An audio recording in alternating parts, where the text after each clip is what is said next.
Good day, my fellow Americans and good people of the world. I'm grateful for you joining me through a brief adventure through a few shades of gray to share a little talk about some big ideas and those things which are not yet well defined. Today's topic is about healing the nation.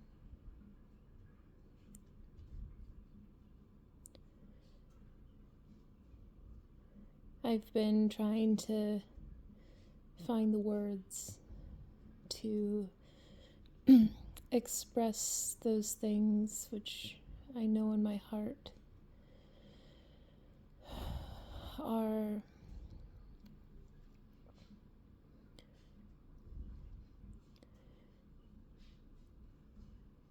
deeply concerning many people in America and abroad. When we look at what's happening in this POTUS 47 administration, I mean, there really is nothing good about it.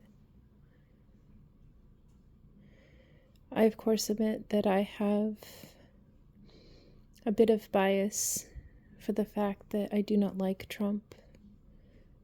I do not like the MAGA movement. I do not like what Republicans have become since they started to align with Trump.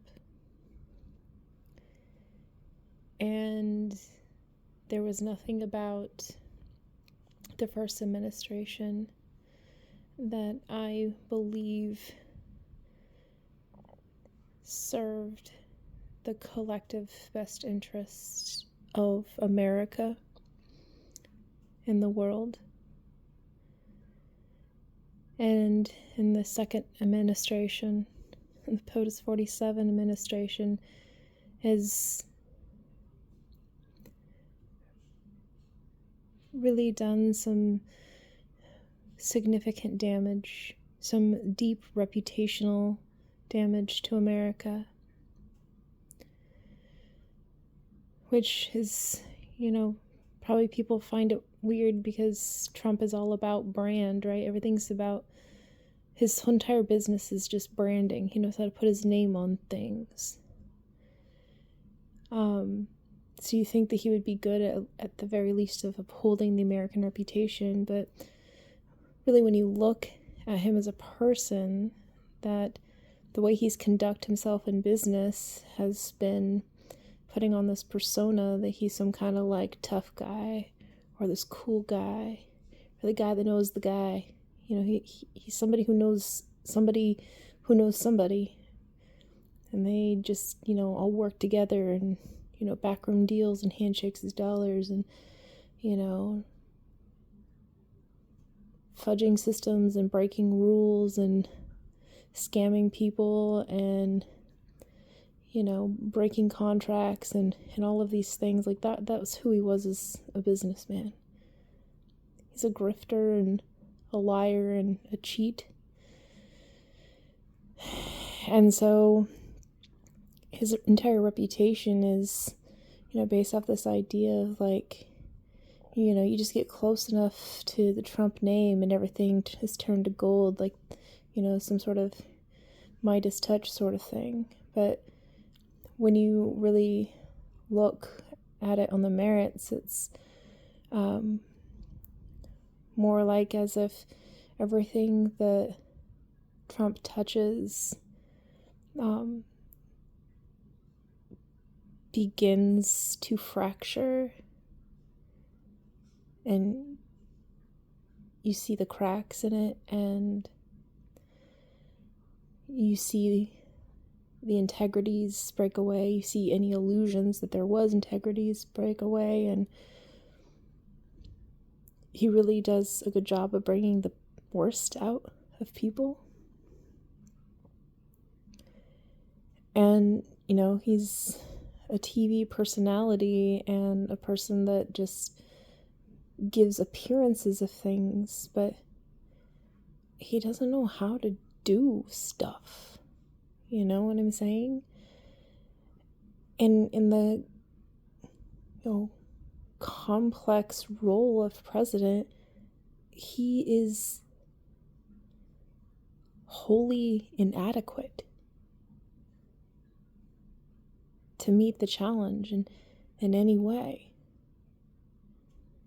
I would have thought at the very least, if he's some sort of like great real estate person, he would have come in and been like, oh yeah, we're gonna, transform, the biggest problem that America has, or one of the biggest problems America has is, the housing, complex situation of the housing. We're going to come in and we're going to fix that. But then when you look at his record as a landlord and his son-in-law's record as a landlord, they're slumlords, and they exploit their tenants. And their concern is about making money, not about making a difference or improving the lives of people. So to put them in a position where they would have to care about others, and put others first in their decision making, in order to lead the nation towards, a mutual benefit, Trump is not equipped to do that. He does not have that as a inherent characteristic, and he doesn't have the desire to improve or appeal. And I think there are very few things that really touch home to him. I think that as he gets older and closer to death, he's starting to open up to, listening to his conscience, because most people do when they're approaching death. They, start to wonder, like, I woulda, I shoulda, I coulda, if only. And, and there's also, I see it. I don't think other people see it, but I see Trump in the expressions that he does make public and the way he's going about decision making and whatnot. I see Trump going through the grieving process, in his bid to come to terms with his own death. That is, he's coming towards the end of his life, and I think that he's in a really difficult spot.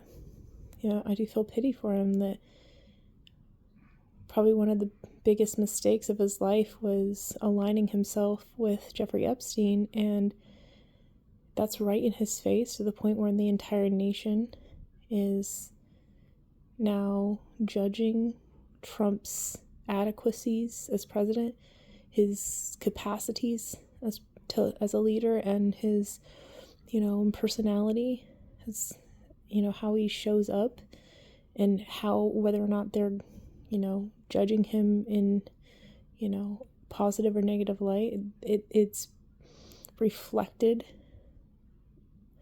with this aura of, these questions around Epstein and Trump's involvement with him, and for that to be in his face all the time. And I have no idea what his, intermingling relationship was with Jeffrey, but I can imagine that, Trump has always presented himself as a sleazeball.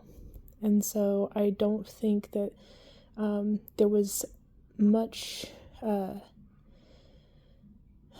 proactive intent by Trump to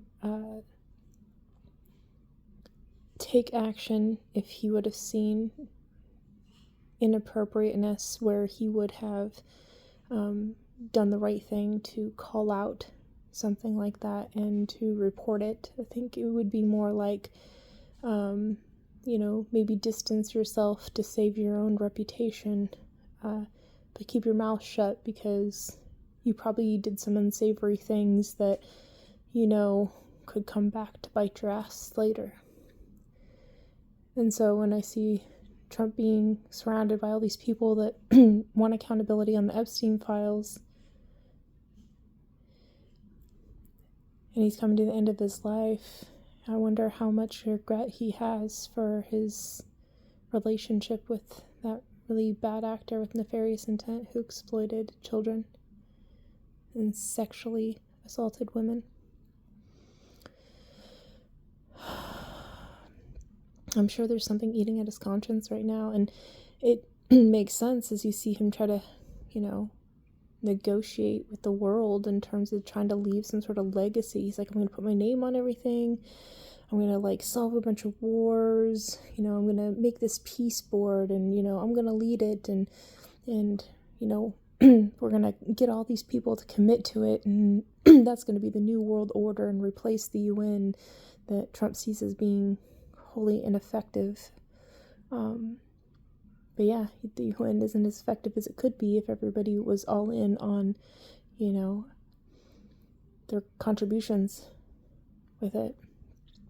But that's beside the point at this point in time, other than, Trump trying to abandon the UN and to abandon NATO, and all of our allies are getting the big middle finger from Trump right now. Trump thinks his living legacy is going to be,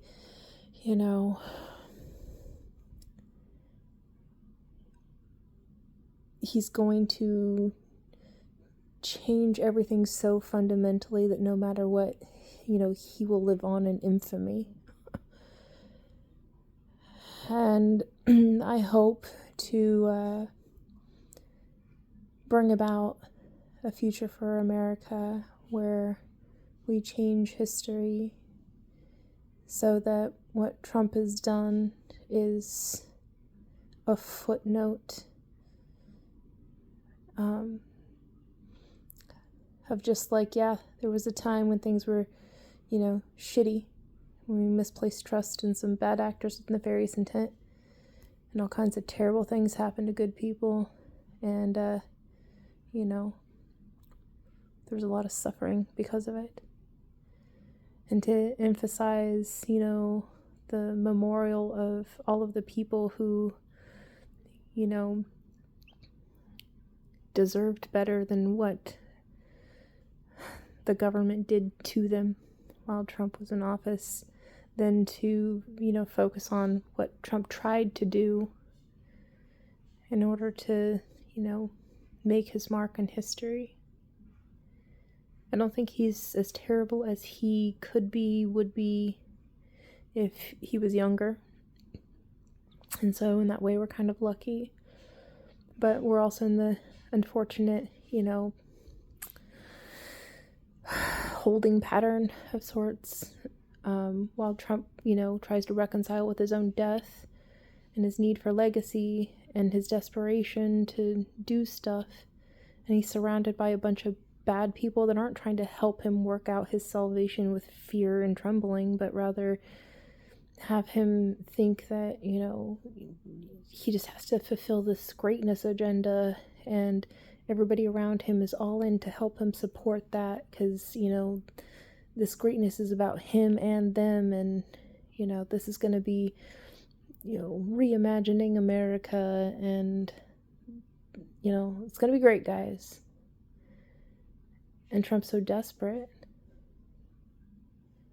to deny his own mortality and to still try to deny and reject all the mistakes he's made in his life. He's not willing to reconcile any of that, and he's not working to redeem the time. You see it with people that are older in age. They usually come to the end of their age. It's under two routes. You're either, grumpy, pissed off, and want the whole world to, if I'm going, everybody's going with me sort of thing. Or it's, real, genuine remorse, And sometimes that remorse is all the things that I did wrong that I probably shouldn't have done. All the sorries I should have said, but I never got around to doing. All the hurt that I caused, and the ways where I could have done more and should have done more, but I didn't. are just thinking like, how sad is it that all of the things that one person can experience in their life, and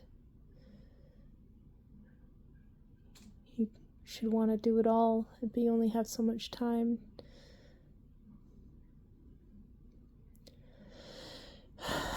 I really wish that Trump was surrounded by better people. I wish he was surrounded by good people.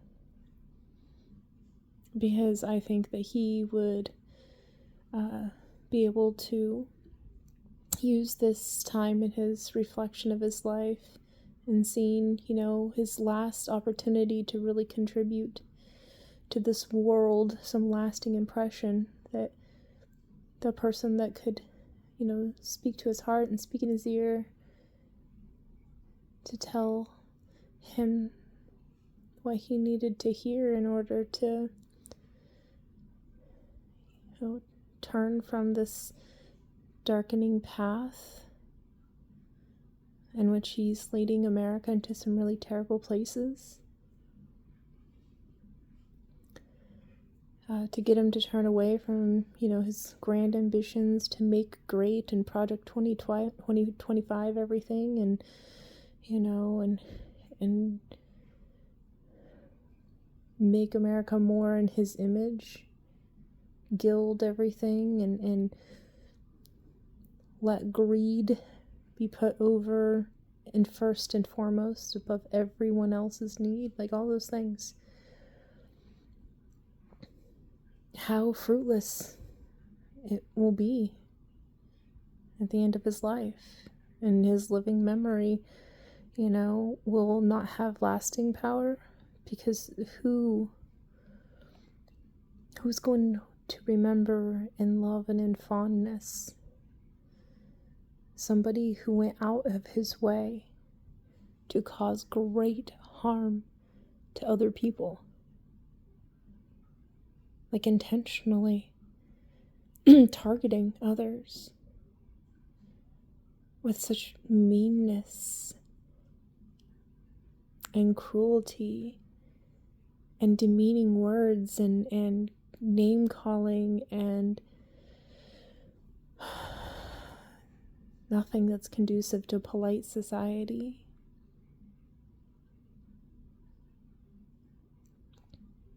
I would just wish there was somebody there to help Trump to understand how much he is embodying the mistakes of the world.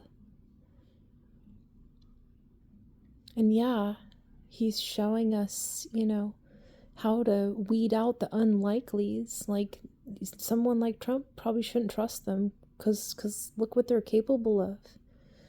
Look what they do instead of doing the right thing.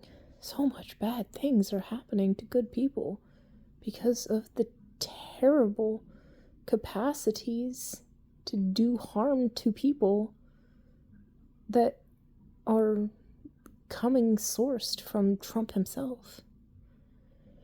And this isn't discounting the people around him that are enabling the situation, probably provoking him to do these things, whispering in his ear, hey, do this, do that. Wouldn't it be fun?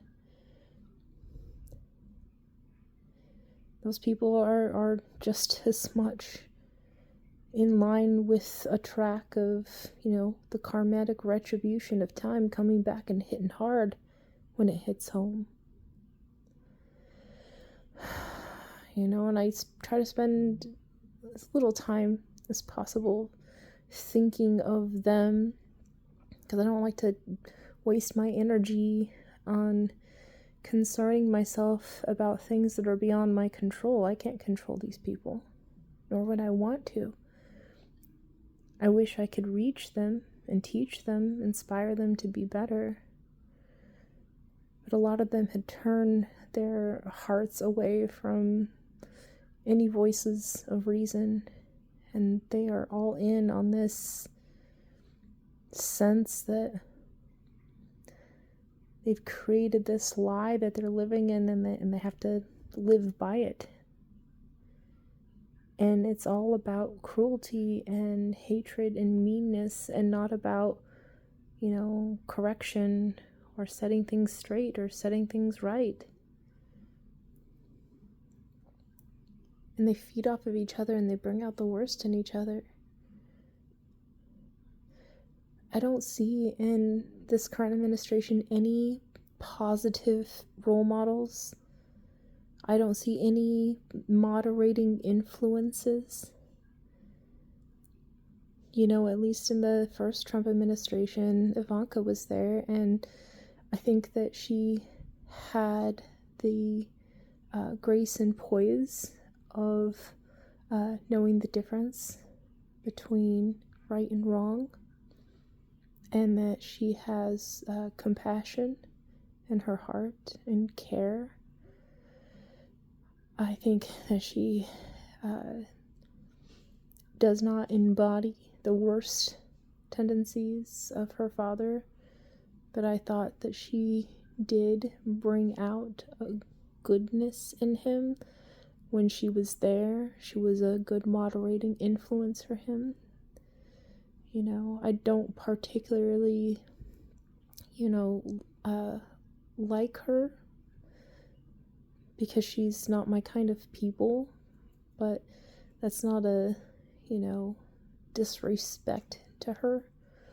I don't know her well enough to make an informed decision. All I do know is that I valued and appreciated during the first Trump administration that she was there, and Trump seemed to not make good on his worst tendencies.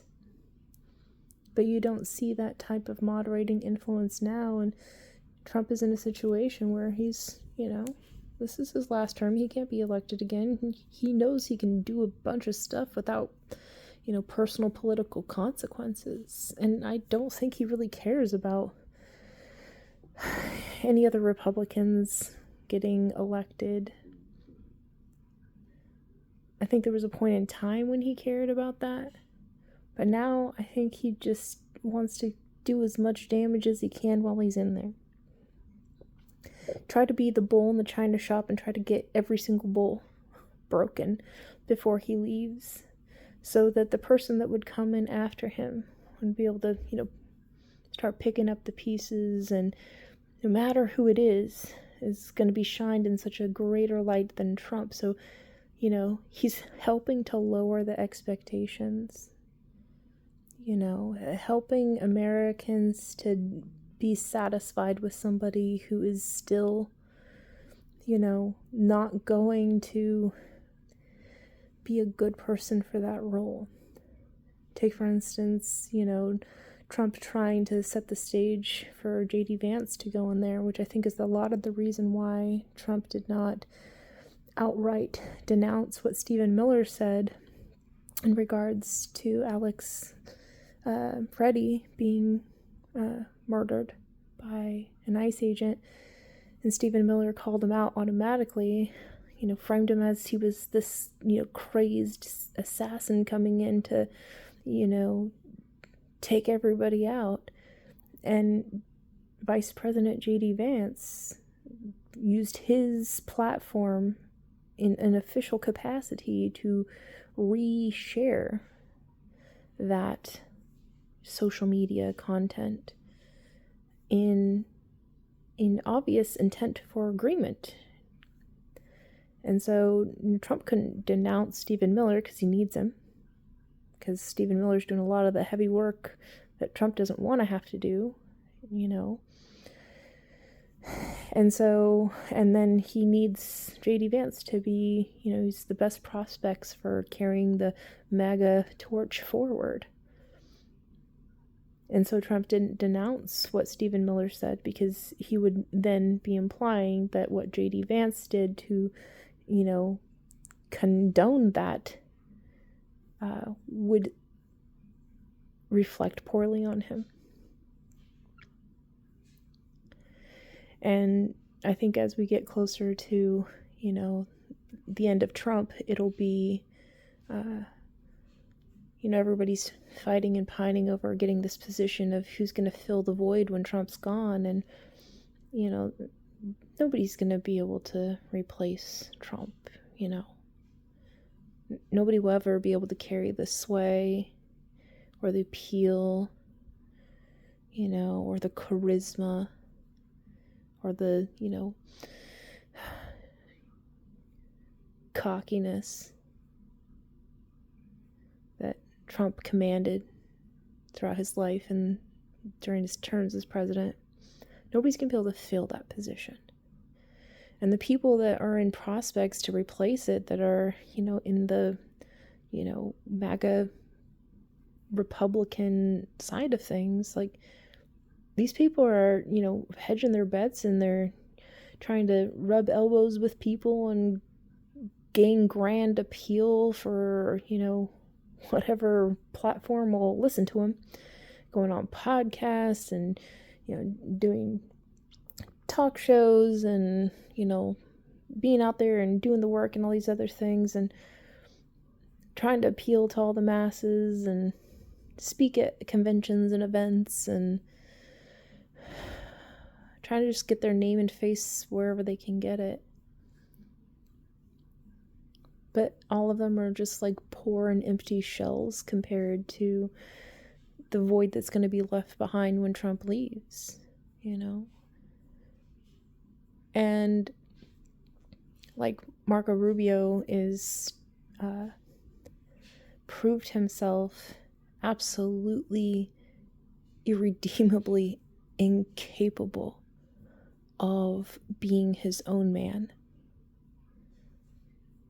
And the fact that he is so desperate to achieve the ends that he's felt in his heart this whole time that he needed to get done, you know, and on the, you know, international stage, that he's willing to justify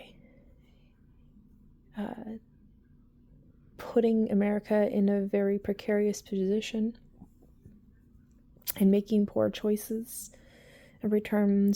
in terms of our involvement with Venezuela, and trying to get Trump to turn his sights on Cuba. And, you know, like, it's a lasting impression that will never go away, of listening to, you know, Marco Rubio standing up and saying, you know, that Trump was so terrible, but then turn around and now he's completely all in with being a boot-licking, ass-kissing circle jerker in the, you know, MAGA government. And he's not even willing to break away from Trump on things that he knows those things are wrong. And J.D. Vance is just a, you know, two-faced hypocrite. Talks out of both sides of his mouth. He's an opportunist. You know, he's a smooth-talking, you know, snake-tongue, you know, backstabbing little freaking chameleon that will be and say and do anything he can in order to get where he thinks he wants to go.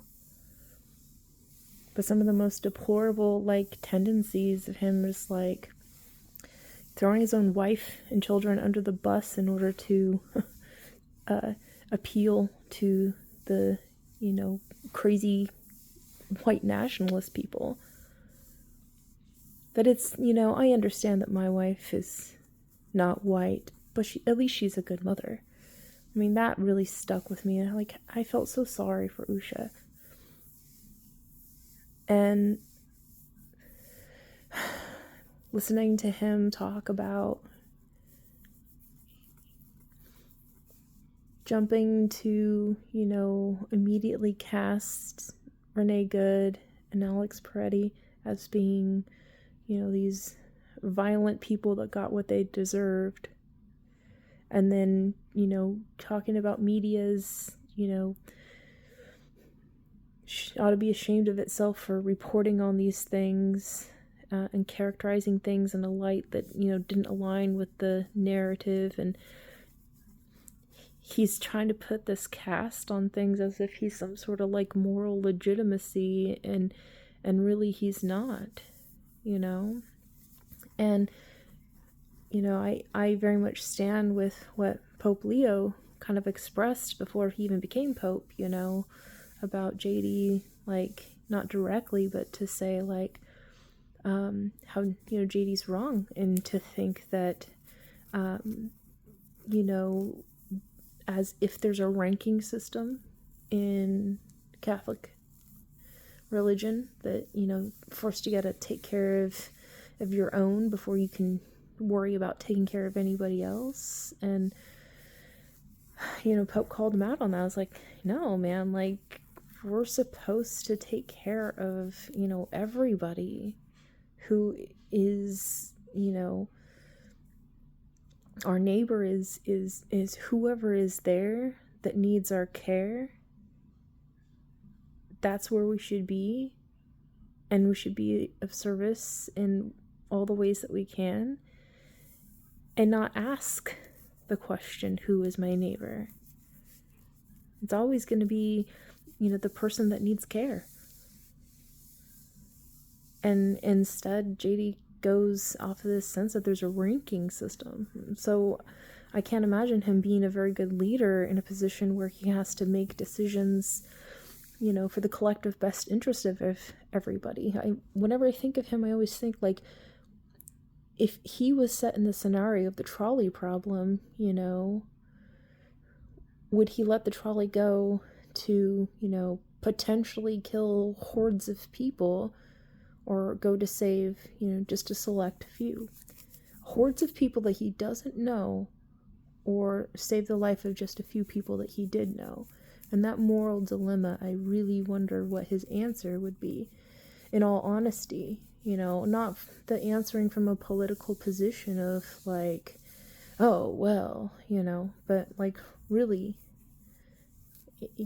in the decision of, what to do, where would your moral agency compel you to go? And if you look based off of what he said before about who's your neighbor and who you care for, the ranking system is selfish, self-centered. He would put those people he knew and loved, the few people he knew and loved, first to be protected. And, the other people in mass that he didn't know, well, doesn't know them. He has no conscience for it. J.D. Vance is aligning himself with Musk, and he's very all like, it's great what happened in Doge. Doge resulted in the, effective murdering of millions of lives because of the care that they were receiving from America's support through USAID, that was cut off like a light switch. Like, it didn't matter. And all those people were effectively murdered. Their lives were taken from them in order to suggest that there was some sort of money-saving, mechanism happening there. But when you look at the numbers, the end result after Dodge came through and just fucked everything up, excuse my language,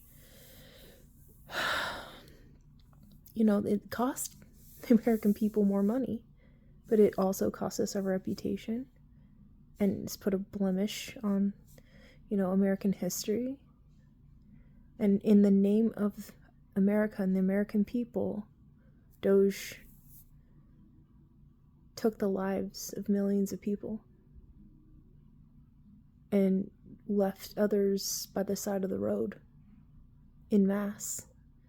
And J.D. Vance supports that. He wants those type of people to be the decision makers in America and determine the fate of the world and where we're going to go in the future and the direction.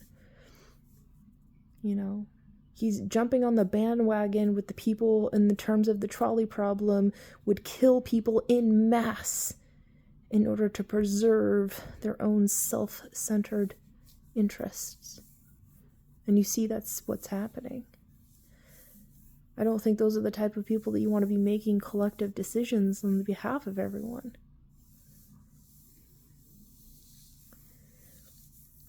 And I mean, I could go on for days listing everybody in the, POTUS 47's administration, RFK Jr. is a, excuse the language in advance, fucking moron. And he is bringing back measles like it's the new style, and justifying the irrevocable harm that's going to be caused to children, that the suffering that they're going to have to endure for the rest of their lives because they're going to be afflicted with a disease that could have been prevented if they just got an inoculation when they were a child, because they don't want, some thing that's inside the medicine to, it might be messing with, your brain cell or whatever, that random justification the anti-vaxxers have that's not based off of like sound science. But all these people, they're setting up for failure. The people that are dying because of it. I mean, I will never be able to be okay with the fact that at the beginning of this administration, under the guidance of RFK Jr., trying to suggest that families shouldn't get shots for their children, and some family that was compelled by the quackery RFK feeds to people, they didn't get their child inoculated for like chicken pox or something like that, and their child died. And instead of like approaching this is like this terrible thing that never should have happened, and God, we lost a child for something that was a preventable disease. And instead of facing that in terms of like, the humanity behind it and this deep, tragic sorrow, RFK and his, anti-vax buddies all chose to exploit that family, to turn them into, a propaganda model to suggest that, this family spoke out and said, we're perfectly fine that, our child is gone because we have a few other ones, and it was better that, that they died because of that than to, live with the effects of whatever they got mixed in their head, thought was going to be wrong if they got the damn shot to prevent it. And it's like, these are the type of people they are. It's like they're gonna suffer you tragedy, and then they're going to make you bear the burden of their poor decision making, and then they're going to convince you that that's what you wanted, that your life is now better now that your child is gone. I will never be able to look at him with anything but the deepest of pity and disappointment because of that. And that's not even the worst thing that he's done.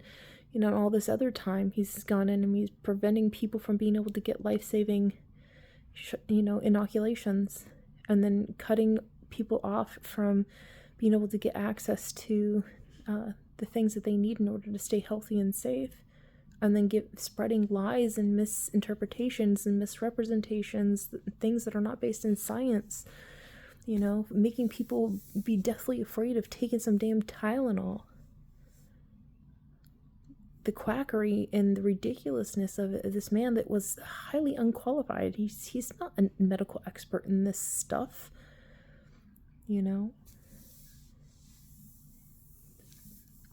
and he's putting people at a risk to die, and he's okay with that. He is okay with you dying if it means that he gets to rest on his sense of, my conspiracy theory has to be right, and they're going to do whatever they can to make it right and make it appear like it's right, regardless of it, not being able to stand up to scrutiny.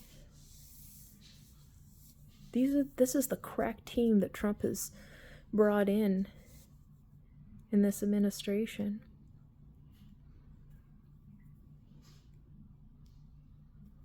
And then Kristi Noem, I don't like her. I think that the attitude and the direction of her heart is self-centered to the extreme, and no reasonable person that cared about the sanctity of America and the sanctuary that is America, as this safe haven of integrity, in terms of knowing that, our borders are safe and secure, and that, America's aware of who's here so that we can make sure everybody's kept safe.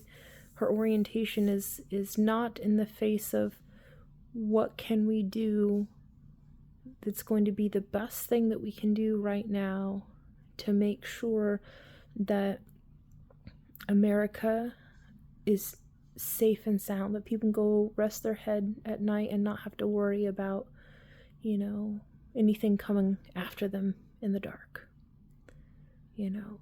and instead of caring about what can be done in that, she's all in on this rage and violence campaign of letting, ICE agents run rampant and do whatever the F they want in cities, and the fear and the intimidation is encouraged because they got to put on this machoism and, intimidation and fear campaign, and then, she dresses up in a bunch of different outfits to project this sense of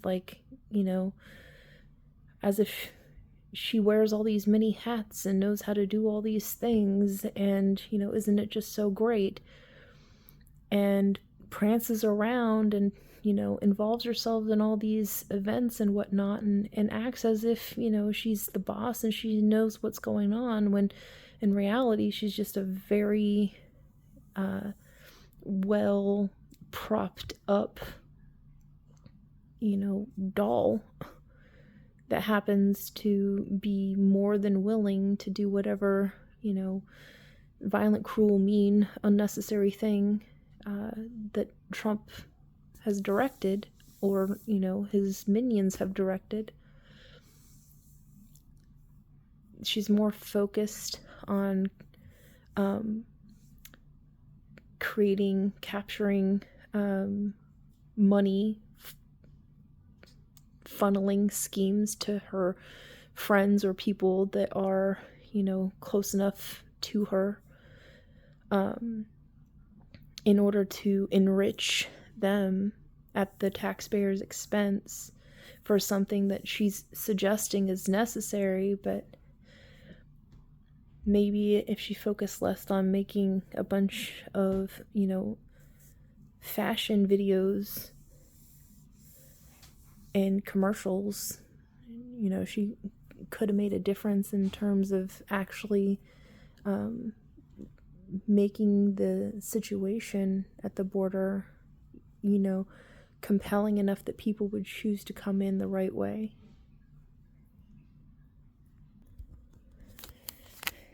And instead of doing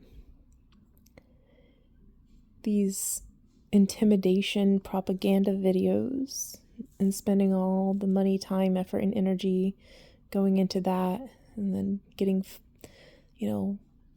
upgraded airplanes, private jets, whatever, all this waste of money going into, funding things that really aren't giving us, tangible results that suggest that, we're getting our money's worth as taxpayers.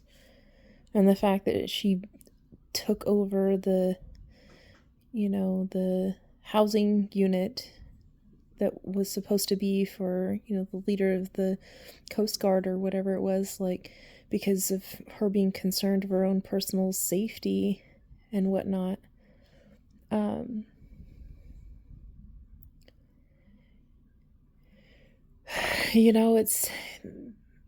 I don't see anybody in any of the departments being good stewards of American taxpayer dollars. I mean, look at Kash Patel, who, before he became FBI director, was talking about, they're wasting all this money and doing all these things, talking ill about past FBI directors. And then when he gets into the role, he's using this like it's his, his own private party.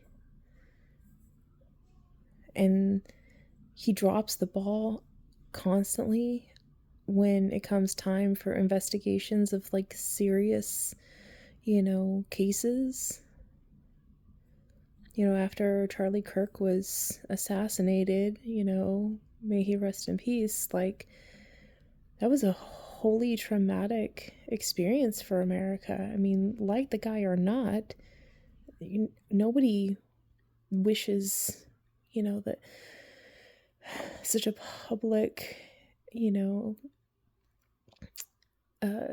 event would take place. And in a situation where, people are just trying to hear him talk, and, and his family's there, and somebody who, left to their own devices didn't have, the right discernment to refrain from the use of violence. And, in all of the, chaos and confusion that happened in the aftermath of that tragic event, here we have Kash Patel, trying to, post out something on his socials so he can get the likes and ring up the views, and, acting before even really knowing what was going on. And he's done this repeatedly. And so it's just like, this dude is a failure, moral failure, but also just like incompetent. And I mean, that word could be used for every person in the Trump administration.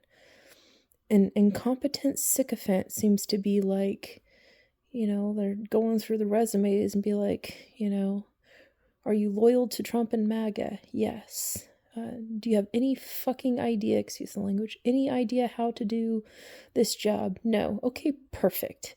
Like, we're gonna give you the most important roles in, American government. And for, somebody like Kash Patel and his other guy, I can't even remember his name, podcaster dude that ousted himself essentially from being the assistant. Like, I didn't like that guy either. Conspiracy theorist podcaster who spent all this time getting everybody all pissed off and revved up about Epstein, and then he gets into that role, and I'm sure he's going through some serious challenges right now personally with having to reconcile the fact that he gets into the FBI under like failure leadership, and then is charged with the responsibility of helping to cover up the Epstein deal, when he was talking about that was such an important thing. He was never going to let it go, and all of a sudden he's out, and and the whole Epstein debacle is just like, the FBI and the DOJ really are doing a disservice to humanity, and doing the wrong thing repeatedly over and over again, and expecting Americans to just eventually get worn out and distracted enough by other drama that, they're stirring up trouble with in other areas, that they're going to forget about it and move on like it didn't matter.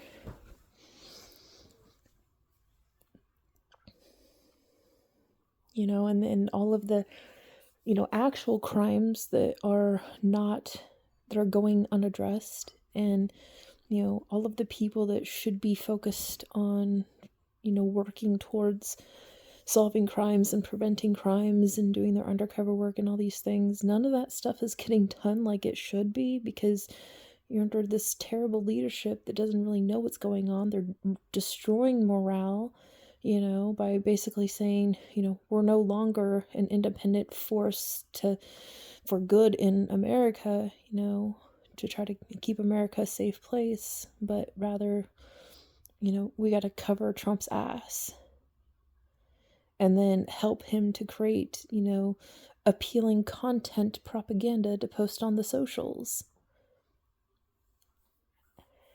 and they're more concerned about the image and the spectacle, the bread and the circus, than they are about doing the service that Americans really need. And how many people, that are supposed to be charged with these duties to, support, keeping an eye out to make sure America's kept safe from all these bad actors and nefarious intent, them being pulled off of those roles in order to, worry about immigration.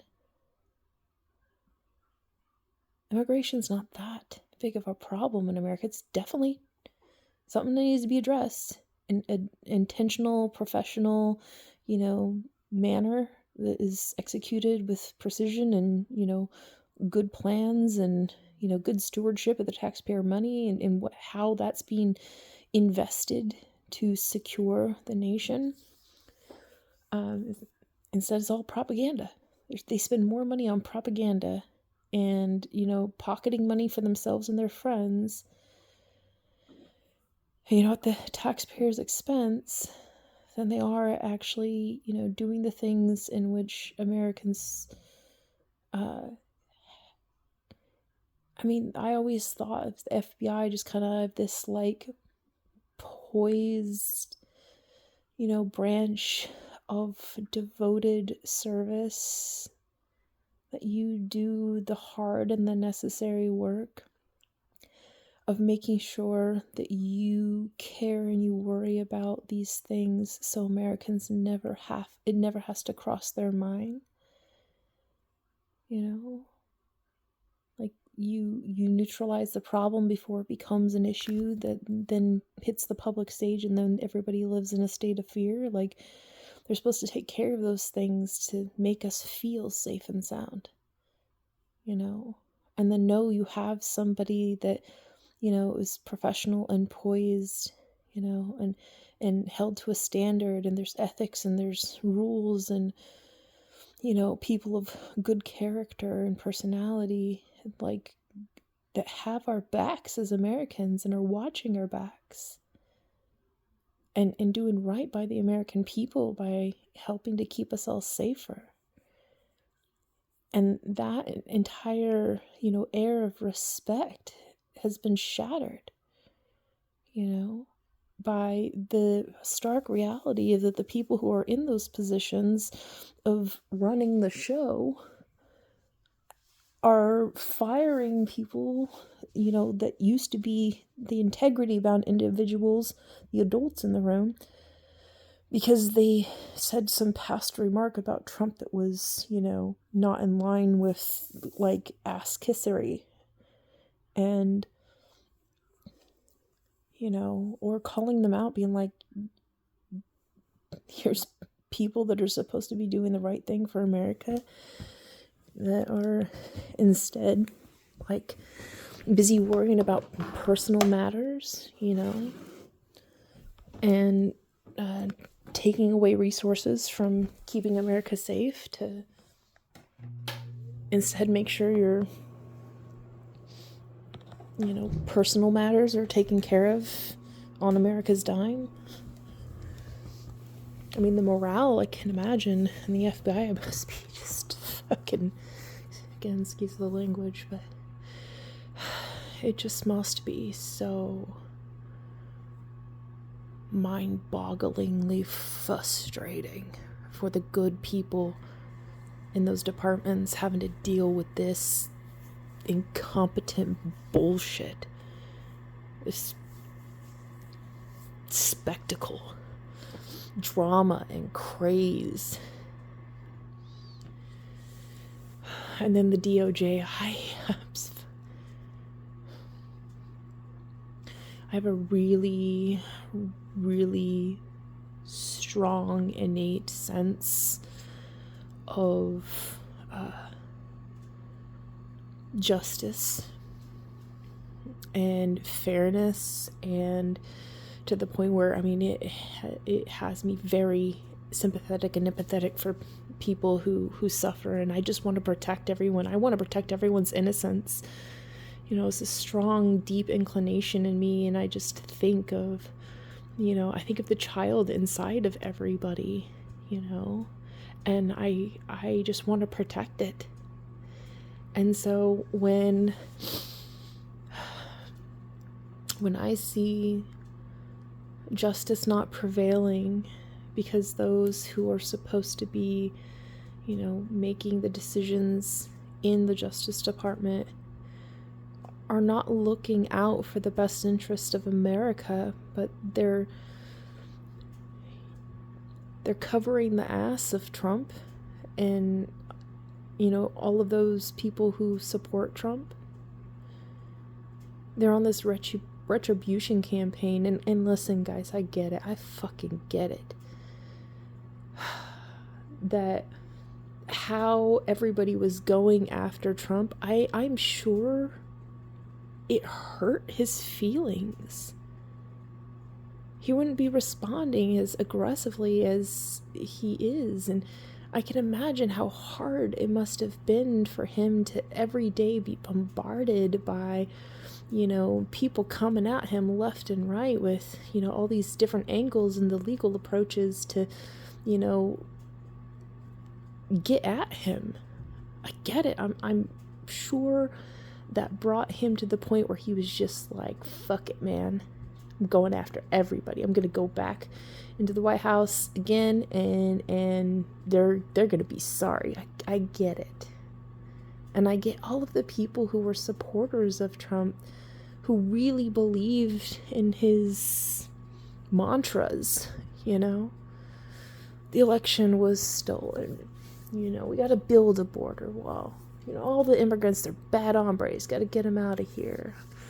You know, the deep state, it's a swamp. We got to drain it. And, like, you know, we're going all in with, you know, changing this situation. And, you know, if I was still in the White House, Russia wouldn't have dared take over Ukraine. And, you know, none of this stuff would have happened if I was still in office. And election fraud. And, like, everybody was all for championing for that because they couldn't believe it either. Like, you know, how could all these bad things be happening to Trump?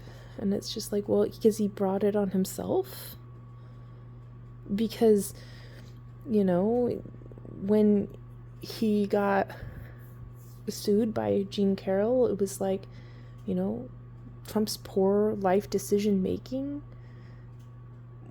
brought that situation upon himself, and this woman courageously stood up when she saw the likes of Trump trying to run for president. She's like, I feel a moral duty and obligation to my fellow Americans to let them know the true personality and character of this person that they're fawning over and they're giving their respects to and their misplaced trust in. Like, I don't think that a person in the highest position of office should be somebody who would rape a woman in a dressing room, you know, or to, you know, have affairs, you know, with porn stars and commit fraud in his businesses. And, you know,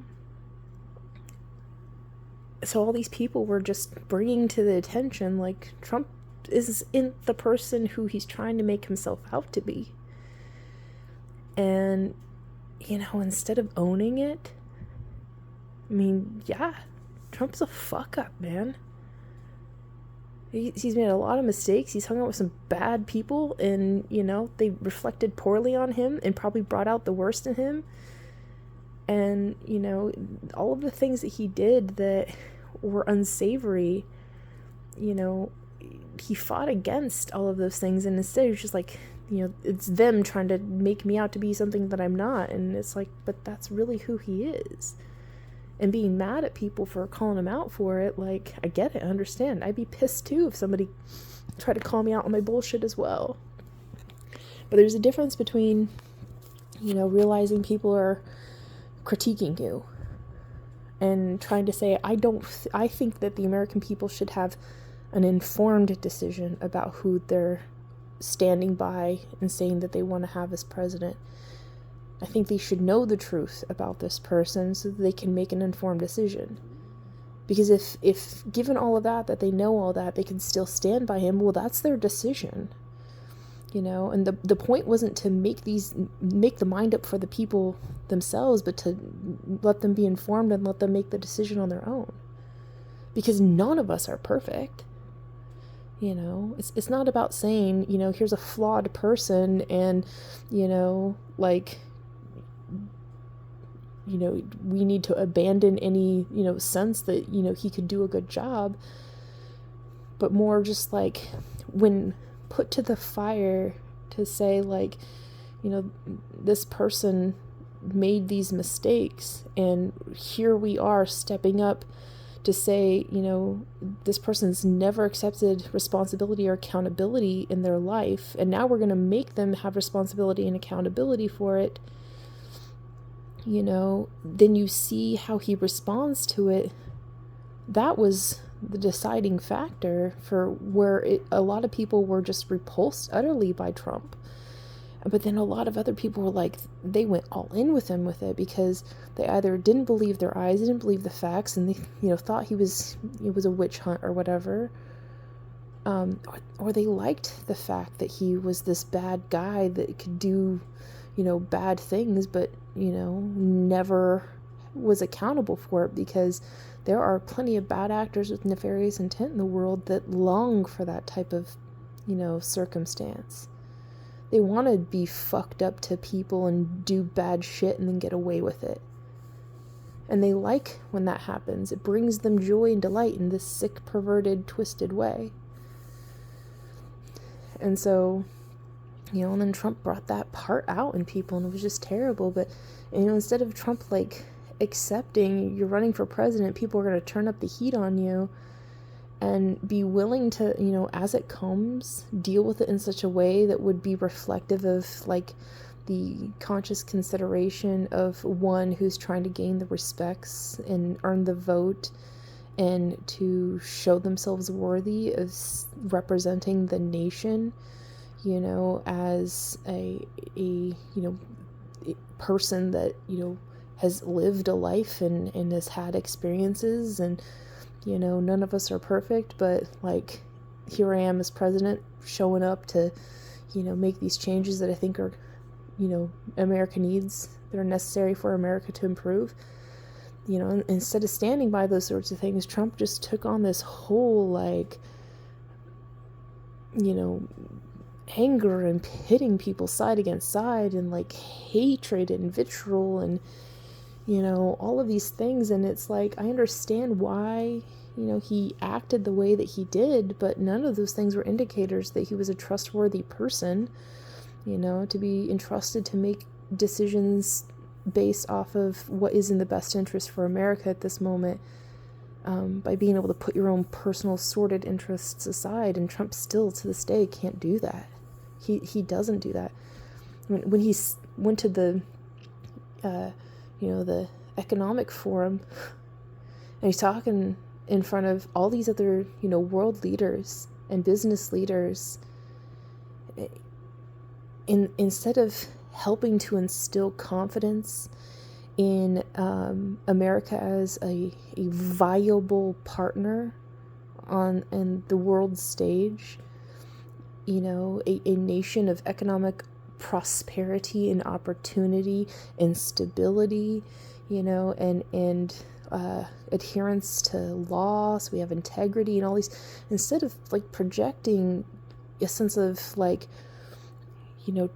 trustworthiness for America, he went up there and continued to complain about things that, in the grand scheme of where he was, situational context, guy. Don't you see where you're at in your pissing and moaning and complaining about Biden like that. That's not what these people came here to hear. They were hoping that America was going to say, we've done some really good work in the first year of this administration. We've overcome a lot of challenges and obstacles. We're still working on some of the residual, issues that we saw coming into this role that needed to be taken care of. And we're wrapping those up with a nice little neat bow right now. We're evolving the ideas that we had planted the seeds for, through our campaign, and we're growing those out expansively. And, we're starting to develop all these, integrity-bound relationships with other people, and the investments that we're making and the partnerships that we're creating are based off of like mutual interests and respects and mutual values, because we're really trying to reinforce not just a sensibility of like, this is a place worth doing business and a place worth partnership, but America really is the gold standard in what a nation of prosperity long into posterity really looks like. And we got a plan and a vision to go somewhere really incredible together, as a nation, and our people are all in on this project that we're working towards together, and we're going to get there, and we know that we're on a time frame to accomplish these things, and we've already gotten so much done, and man, we've only had a year into it, and we're setting to work, and we're doing the good work, and our nation is prospering, our people are doing good, and we're starting to grow in abundance. We're able to share that wealth with the rest of the world, and we're compelling more people to want to come here and be involved with us because we're good partners and we have good relationships, and we're respectful of other people's. We follow rules and laws and all this stuff. Like, instead of coming out as this profound resonance that America is truly great, and we want to share that greatness with others, and we want you all to come along with us into this momentous, advancement of civilization in such a way that is really just broadening our horizons, and it's, opening doors of opportunity, and it's truly compelling, and it's bringing out the best in everyone. Like, nothing, granted, that they're doing reflects those sorts of things, but that's what, people on the world stage would want to hear, and not just, blowing smoke up their asses, but really meaning it, and for them to hear it with the authenticity of the leadership of America saying that's what's happening, and for all the leaders to be like, I want in, I'm all in, let's do this, man. Like, that sounds like a freaking adventure, and it sounds like it will move us in a direction we want to go, and it's going to be good for you and for me. This is a mutual thing. Like, heck yeah, let's go. Instead, Trump shows up and threatens Venezuela, and threatens Greenland, and, confuses Greenland and Iceland, because, Trump probably doesn't know the difference, and insulted world leaders, and then just did a big, slap across the face of all of our allies, and utterly appalled everybody by uniting forces with Putin and Netanyahu to establish a new world order of peace through strength. Not very, instilling of confidence that where the trajectory that the likes of Trump and any of his predecessors, that are taking up his mantle are going to lead the world, towards more paradigms where, national sovereignty is intentionally disrespected, where Trump will throw a temper tantrum because he didn't get the Nobel Peace Prize, and Maybe if you would have given it to me, I wouldn't have been, so compelled to turn away from peace. Like, now, peace isn't the only thing on the table. Like, this is a fucking buffet menu, and he gets to picksy-choosies, what he's going to do or not going to do based off of the whims of, his emotional state at the time, instead of, like, a real calculated, precise, intentional advancement of well thought out and plotted for plans and, initiatives with schemas and projects to advance forth, the execution of engineering certain and specific outcomes that are desirable, that have the end results that we want to see, and that we can build upon for future developments and evolutions of our course along the way of a continuum to achievement of these ultimate objectives of further advancing the best course that serves the best interest of all parties involved. Trump ain't got none of that. He doesn't think ahead. He's a whim in a wing it man. And I like to wing it too. Most of my conversations are just riffing off of the top of my head, because I spend so much of my time working in the calculated, condensed formalization of things, that when I try to make content that is rigid like that, it doesn't seem as compelling to me. So, I myself like to just riff and go for it too. And so I get that. And I think it shows, the truth of the attitude and direction of your heart. So, it's not in itself a bad thing, but when you listen to what Trump is saying he cares about and what he's focusing on, what matters to him, there's not a lot of room in his worldview for anybody else to belong, unless it's those people who are doing the things that he wants done for him. Or he'll see you as a target of, some objective that he wants to get at, and then he'll focus his attention on getting at that thing, but not in a way that is based off of being considerate of your wants or your needs. It's not listening to you as if, you need to be heard.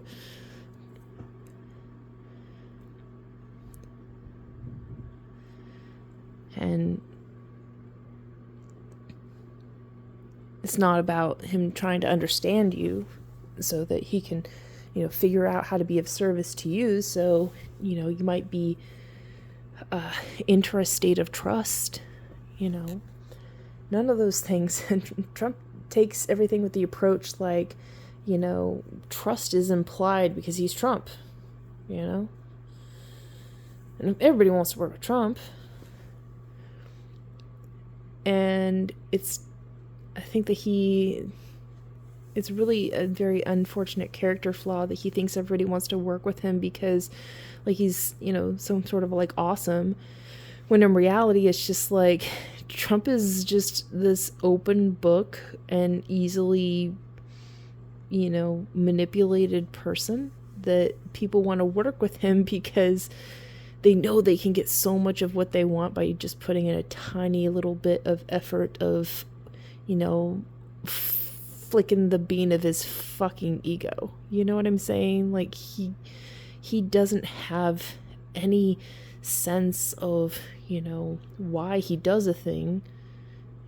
What are the consequences of it? He just wants that sense that he's, getting the thing that he wants. And it's all about, his ego being,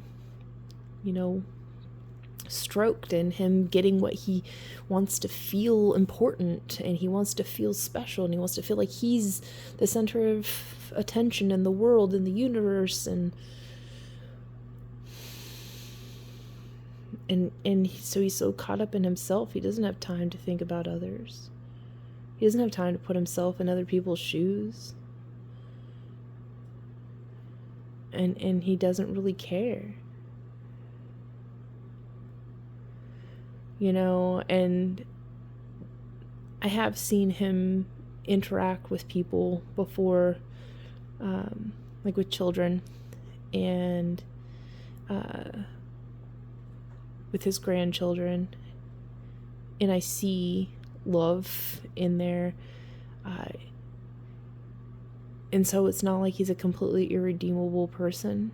I just don't think that America should be suffering the fallout of his poor decision making and lack of responsibility for the extreme, importance of his role as president. I don't think he takes it seriously, and I don't think he takes himself seriously enough. And he's so busy and worked up in his own selfishness that he doesn't have time to, extend any sort of considerations to others in a way where it's like, he really thinks of everyone and everything. And he doesn't think of, the White House as, his temporary residence, his home that is the people's house, the home of America. He doesn't look at it as this, tremendous responsibility of stewardship. He sees it as a real estate, thing, and he tears up the, historical development of that building, and all that history's gone. And he did it without care, without concern, without, even really like checking in with the American people. Like, I want to do this thing and it's going to be great, guys, but I want your blessings. He didn't even care about that. And now he's trying to make it seem like it's this desperate situation that must be done. Nobody should stand in my way. And I get it. He wants to build his nuclear bunker because he's fucking with everybody and getting everybody closer to pressing their buttons. And so, yeah, he wants to keep himself safe and whatnot. I mean, it makes sense.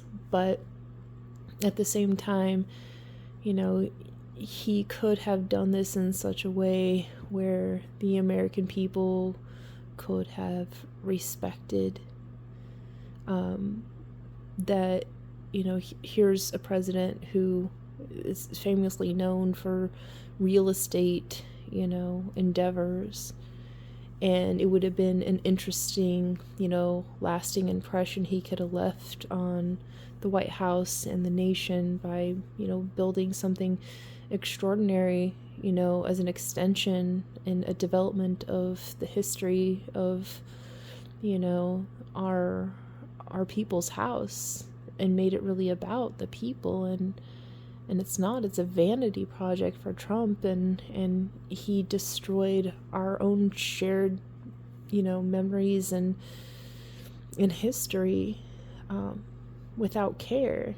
And he thought that, somehow everybody was just going to be, wait till you see it, guys, it's going to be great.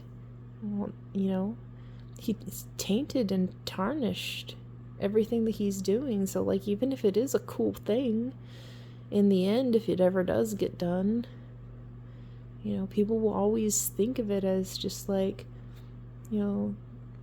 there's ways that you do these things that's right, and you chose to do the wrong way.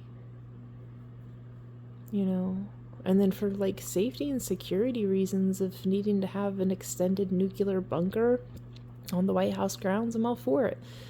That's fine, man.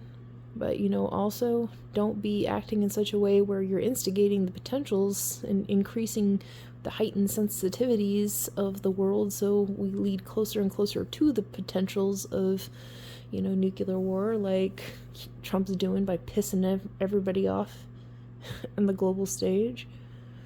But also, like, while he's doing this and thinking about, protecting his own ass, what is he doing to help protect the American people?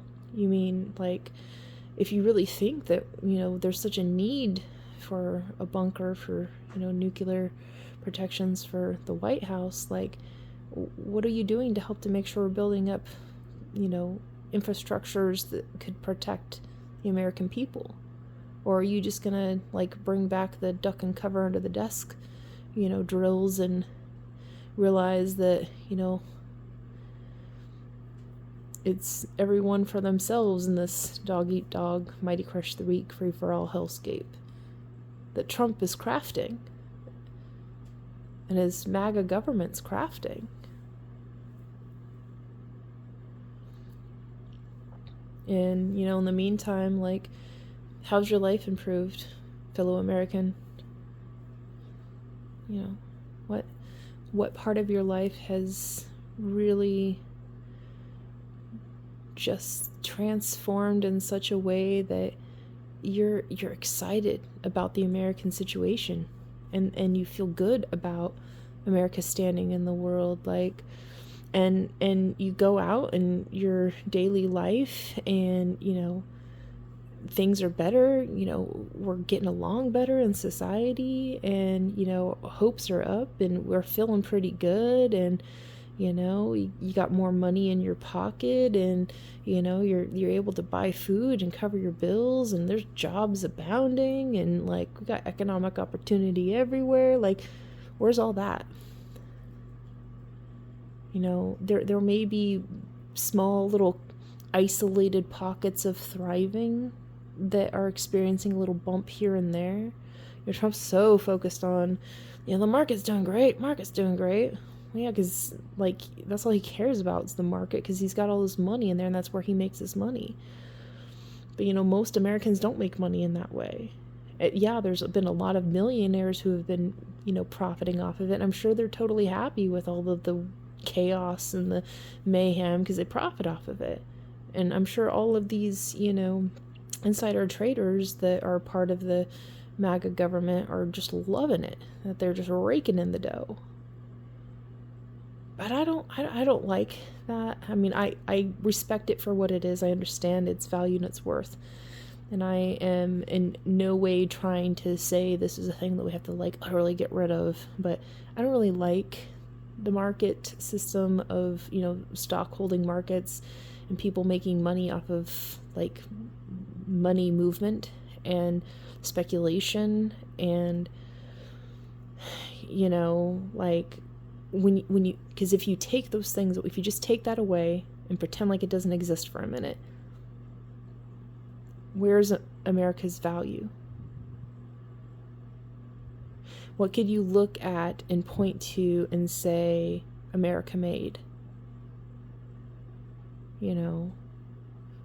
What does America make? What do we give as a value to the rest of the world? Because it's less and less about, a stable and, integrity-bound currency.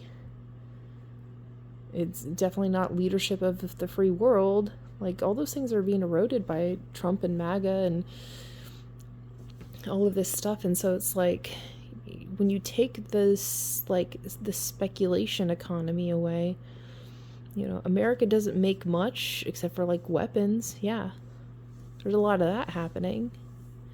And I'm not trying to in any way downplay or downsize, like, the industries that we have here, like, especially the auto industries and, the manufacturing companies and, processing plants. And I'm not saying that those things don't exist.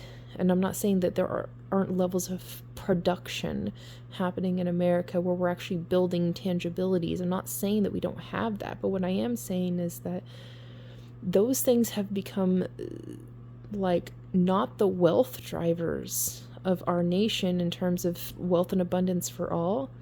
Yeah, sure, the CEOs of a lot of these companies are just freaking raking in way more, compared to what their employees are.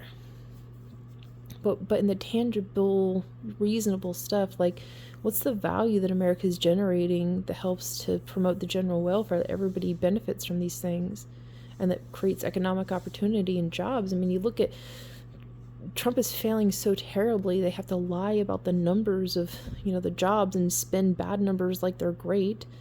And they withhold information because they don't want the, American people to know the truth, because then they will be judged based off of these facts and figures that reflect poorly on, mismanagement, bad administration, policies that are like suicidal, economically suicidal for the nation, that are, based off of greed and not need, that are rigged systems, in favor of a few. And you got all these little, insulated pockets of thriving where, yeah, there are some people that are prosperously, advancing, their wealth is growing and abounds because, they're into the speculation economy and they're profiting off of Trump's chaos and mayhem.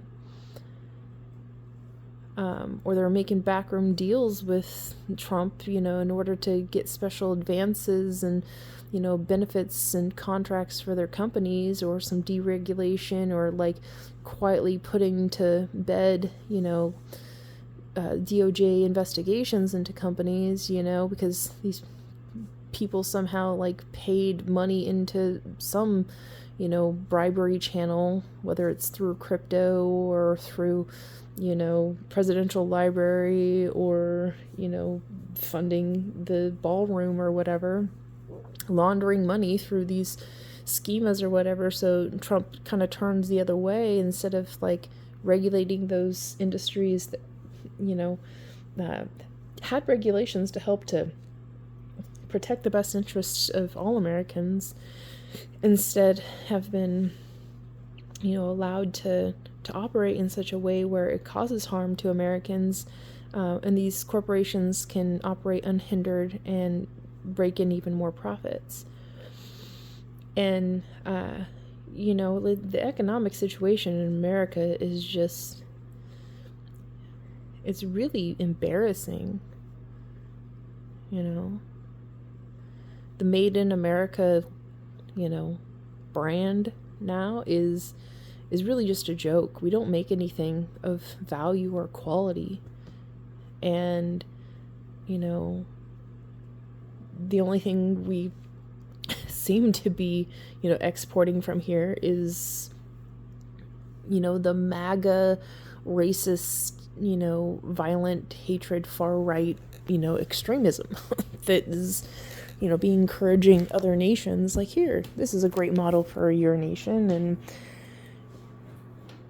you see it just not working out great, and have people forgotten about the whole, like, America just gave $20 billion to Argentina to help dig them out of the hole that they created for themselves by poor management, which, mind you, doesn't really actually create stability in Argentina so they can, like, finally get on their feet and be, self-sufficient, self-sustaining, and self-reliant, but rather to help them to pay off the debtors that they owed, which basically was just making sure that the investment people that Trump, is in bed with and knows and, has some affiliation with, were going to finally get paid off for these loans. So it was just making money and profit for his friends, but laundering it through the appearance that we're helping some other nation to gain stability.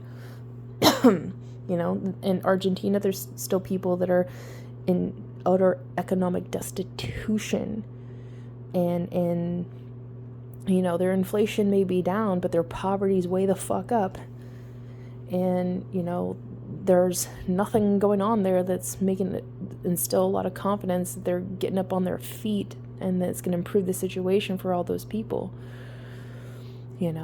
Instead, you have poor management, bad management of this president that, doesn't really care about the people, but is, doing the things that, allow him to party with billionaires and swing chainsaws around and, laugh about all the, life supports of social supports that they've been able to cut away, and without care about all of the people that are effectively having their life support cut off because of it. and our brilliant, devoted, hardworking American farmers got the big fat slap in the face from Trump, like rejecting and denying them. The actual tangible support to turn around the farming and agriculture sector and to give them good negotiating stance in the global marketplace to get the highest dollar possible for their crops. Instead Trump slapped the cattle farmers here in America by turning over, we're going to buy all these cattle from Argentina, who has a lower standard of quality and a tendency for certain types of diseases to proliferate through their stock. And in the meantime, American farmers are like, hey man, we just really needed some help with some way of getting a hold on, the distributors and the packaging people, because their system is rigged way too much into a monopolization that really makes it impossible for the hardworking farmers to even break even in a lot of cases. And so these packagers and distributors are getting way too much of the cut of the cut of the cow, and now farmers are struggling because of that, and they're having a hard time reconciling their bills at the end of the month, and many of them are going bankrupt. Some of them are committing suicide because the situation seems so impossible. The depression among people who are agriculturists in America is so devastating. And these are good people, man. They are such good, hardworking people. They should never be put in a situation of such destitution and shame. And Trump promised them that he was going to look after them, that he had their back, and he was going to do everything he could to set things right, man. He was, all in for supporting them, and instead he's, giving business that could be America's away to other countries. And, he's sending, freeloaders in Argentina a bunch of money and giving out pennies in comparison to, farmers here in America to salvage, our crisis in our agriculture sector. And so, and I know so many other traumas and dramas and crazes and controversies and distraction after distraction is happening in America right now, so we're not paying attention to these things anymore. But damn it, man, I'm thinking about it, because it's I'm constantly, again, when I'm not doing this riffing and talking and just speaking from my heart and my mind about these things, I'm working on these, ways to develop an intricate proposal of a problem-solving mechanism to implement the corrective measures to set things right in regards to these things that have gone wrong in America and are really leading us down towards, dissolution as a nation, or, negative and fatal synergies. They're going to have compounding effects that are going to have implications that affect everybody. And so I'm thinking of these things, and I'm thinking of my fellow Americans and all the good and hard work that they do, and how their livelihoods and the stabilities that good and decent work used to be able to provide, in a sense of, well, it's assured that there is a way to make it in this America, and that's less and less a viable option for everybody. More and more people are put in these desperate situations to the point where, the government's so worried about their, using the, plight of the American people as leverage to advance, their bills to give tax credits to the rich and to cut off funding for a bunch of programs that are social support programs, that they led to a government shutdown where, people were put in a position where they've never had to reach out to, food banks before, and then they did. And that's because of Trump's decisions and the Republicans' decision to align with Trump and to stand hard and firm to get the, that big piece of shit bill signed, big betrayal. And, American people, started to wake up then, too. Not everybody woke up from that moment. Some people took even more crazy things, but some people started to wake up at that moment when they're, sitting in the line for a food bank for hours. Some people, just to get a small food box that wasn't going to be enough, but they were going to, make it work with what they got. And then thinking to themselves, here I am sitting in this line where I could be doing better things with my time. But I really have no other, opportunity, and this is all I get, and, I gotta, take the help that I can get where I can find it, because these are desperate times, all while they're watching, the president, gild the White House and talk about, getting planes that are worth so much money, given to him, and how great the stock market's doing for all these other people that had money to invest in those sorts of things, and, how wonderful it is for their life that's, on a big shiny silver platter, and, in their insulated pocket of thriving where they don't have to worry about, they're getting paid their government checks. But in the meantime, the people who care about the government checks that matter the most, in an America that doesn't work for everybody, there's a lot of Americans that wait on those TANF checks or those SNAP benefit checks, or their Social Security checks, their military paychecks. And those sorts of things were left blowing in the wind.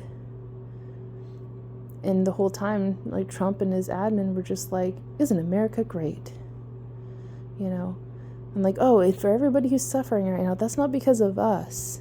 That's because of, these Democrats that, they're holding you ransom, your benefits ransom by trying to, protect your health benefits and protect, us not cutting off all these other resources that you depend on. It's their fault that you don't have food right now. And so for short-term expedient fixes, Americans were set on a trajectory where now everybody has, the cost of their health care has become so exorbitant, the fact that they have less money to go towards food every month, and more people are going to have to not just, in the emergency case, go to the food bank, but it's now going to be a part of their regular everyday life. Desperate times, man. And what's the government doing to step in and intervene on your behalf and say, we're going to take these corrective measures to, make it so that you have more economic opportunity. We're going to create some, new sectors of entrepreneurship. We're going to open up some more investments into small businesses so we can get some, new jobs available, down at the local level, and get people back to work so they can, get their dignity back and get their lives back on track, and, start being able to afford their lives without having to feel they always have to ask for a handout and shame, because they wouldn't be doing that if there was opportunity elsewhere to do it on their own. And none of those things, the government ain't got time for that. They're busy covering up the Epstein files, kidnapping leaders of foreign countries and going to war with them and blowing up a bunch of people on boats and, screwing up investigations into, assassinations and killings, and sending ICE agents to go and, kidnap children and beat the crap out of American citizens and abduct immigrants and, cause harm and shoot Americans in the street and kill people. Like, they're making commercials about it, and, sending people, falsely claiming people are bad and they need to go back to the countries they came from, deporting people to, these foreign gulags, without any due process, First, Second, and Fourth Amendment rights, being literally blatantly to your face denied to you. Oh, but unless, you're aligned with Trump, in that case, you get absolute immunity, or the power of the pardon, well, as long as you have enough money to pay to him and his political pact or whatever. And you just got this massive amount of corruption. Trump's wealth has gone up by billions, and, in the meantime, like, Americans have become poorer and poorer. Middle class is being, the substance of the middle class has been eaten and alive. And more people are falling into poverty in America. And, less people have, hope that things are going to get better. There hasn't been any movement to build new houses that we need, because we have a housing crisis. And saying that you're going to invest some money to buy out some, mortgage rates to make them less, or mortgage loans to make them less, or whatever. Or I don't even know what other, like, fraud sounding scheme that they're trying to put out there. Like, none of those things solve for the inherent problems, and then trying to say that a bunch of people that, are old just need to not have like 10 houses or whatever to sell by the time they're old, and then they can retire if they just sell their other 9 houses. Like, that's stupid. And then suggesting that, they're going to put some sort of cap on some, real estate investors being able to buy up certain types of properties or whatever. Like, those are not needle moving endeavors. There are things that are like, what's the thing that we can do that makes it seem like or sound like we're doing a thing, when in reality it's not going to really move the needle on any important things, but we can still claim that, we've done things. So be happy with what we said we've been able to accomplish.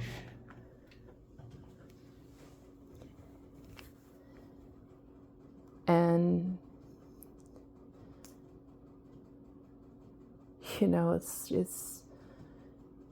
it's frustrating to see, like, when I go to the store, I see the cost of everyday goods going up. I have like a bunch of receipts that I keep collected from various different transactions, and I compare them and contrast them to, pricing over time. And, you look at the receipt and reflect, and it's about similar things from month to month, and it's like everything's gone up just a little bit, but it's enough that at the end of the day, at the end of a shopping trip, your basket has less stuff in it, and you're paying for more at the register. Just a couple cents here for something to raise in price is like, ouch, that hurts, like, okay, well, I'll buffer that. Maybe I'll put this one thing back to cover the extra change. And then with the penny thing dropping off, companies are, making adjustments for their pricing for the fact that they don't have pennies to give people anymore when they pay cash. So what do? Round up. And so things automatically got more expensive just off of that. And then you have this crazy issue of, some companies, because of like the whole tariff situation and whatever, have had to increase their costs tremendously. And, stores even buying in bulk are still having to take that on. And so the prices of things across the board have gone up, $1, $2, $3, $5, some cost of things that are just like regular everyday staples that you buy at the store have increased so much that they're getting priced out, where you're starting to think, well, instead of butter, I have to buy margarine. And that might not seem like a big deal, but, now the choices for people are they're forced to make harder choices. They're forced to give up on their creature comforts, the things that bring them happiness and fulfillment. Like these wonderful, delicious foods that I love, I can't have anymore, because I can't afford it. Like they go to the store and it's like, I love blueberries, but man, they're $7 for a pint and I can't afford that. And so instead they go with, the cheaper fruit, or in most cases, in a lot of cases, fruit's expensive. And so they just pass it up,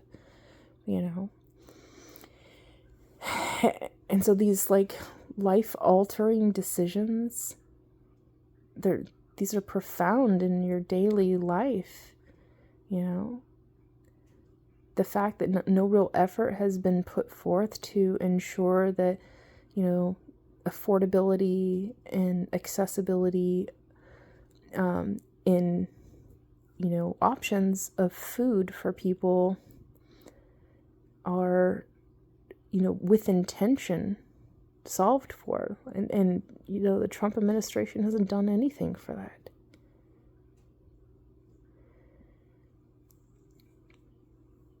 And, instead of addressing the fact that we have this, energy dilemma where America has more demand for energy than we've ever had before, but, you have a president that's so against anything that's not oil, that instead of praising every means of energy production that we can have in our nation, he's shutting down certain ones and trying to kill them off because he has some sort of personal vendetta against windmills, because he doesn't like the aesthetic look off of the shore of one of his golf courses or something. And it's like, that's not a reasonable consideration of like, wow, how can we generate as much, power as possible in a safe and effective way so that we can meet the needs and the growing needs of a nation that's trying to technologically advance, grow our population,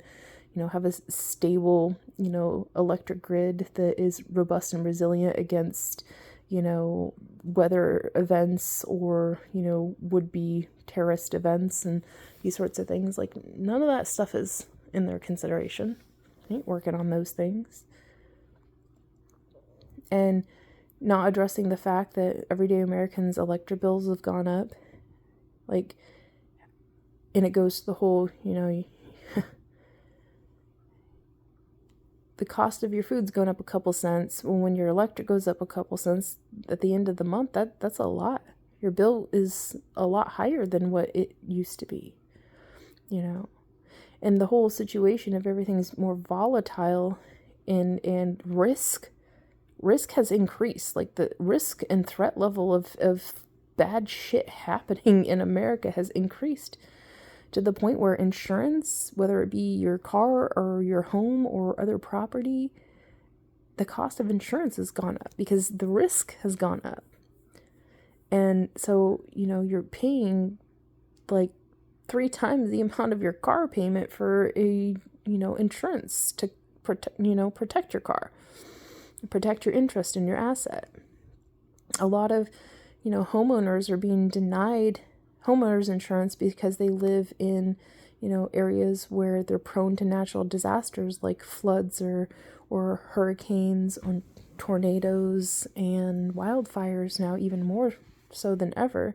They've been cutting a lot of people off from being able to access insurance.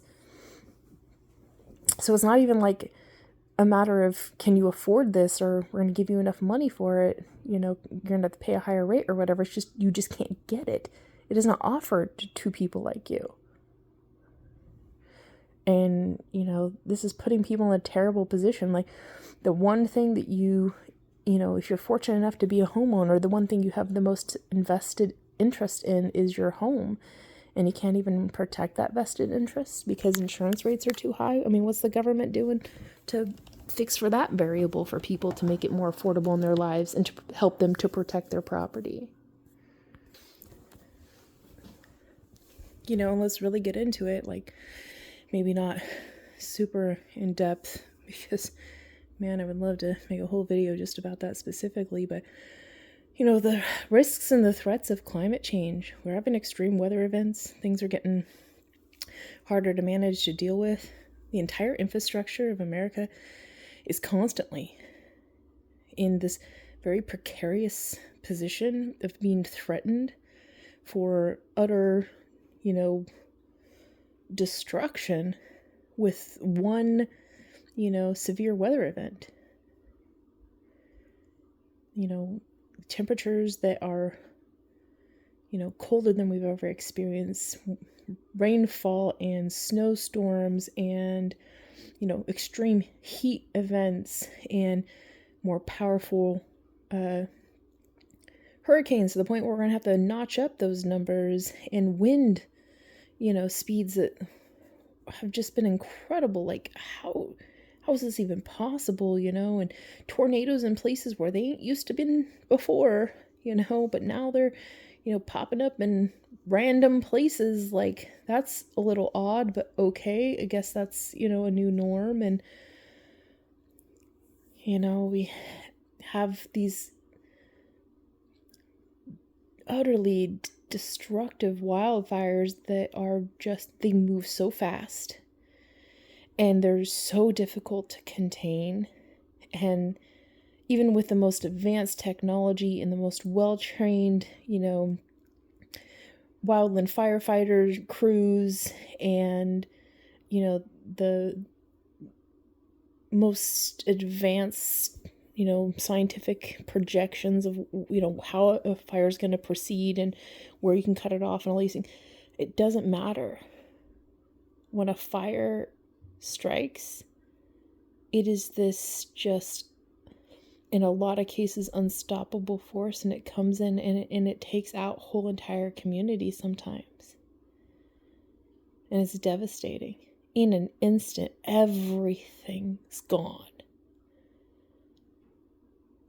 You know, and then we have POTUS 47 administration doesn't take climate change seriously.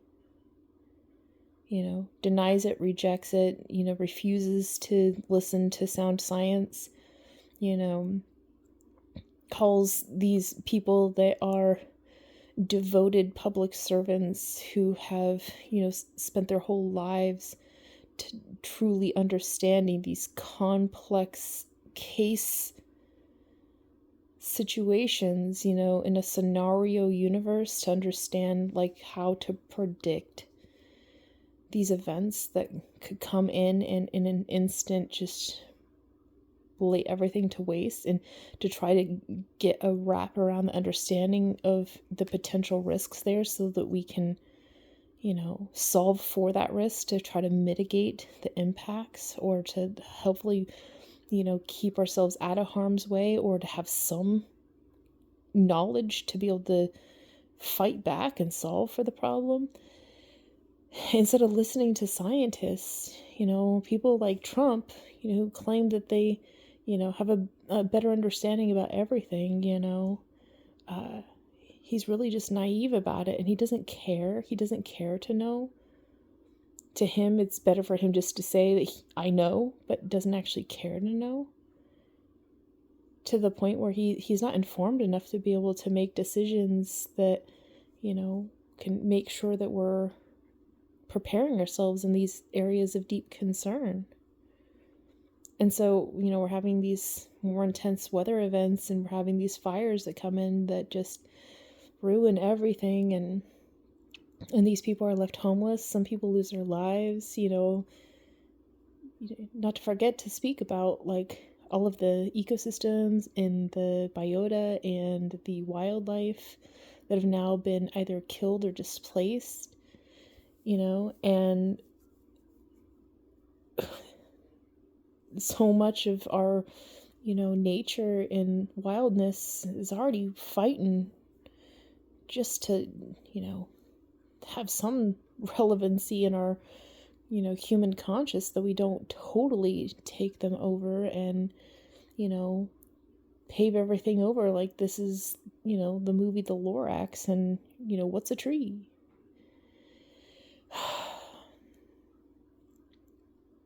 And so, because you have a president that doesn't care, doesn't want to learn more, rejects science, is in bed with the oil, people, and, has a personal vendetta against windmills, you have this, recipe for disaster. And not just in the natural disaster sense, but just like the aftermath of something like that.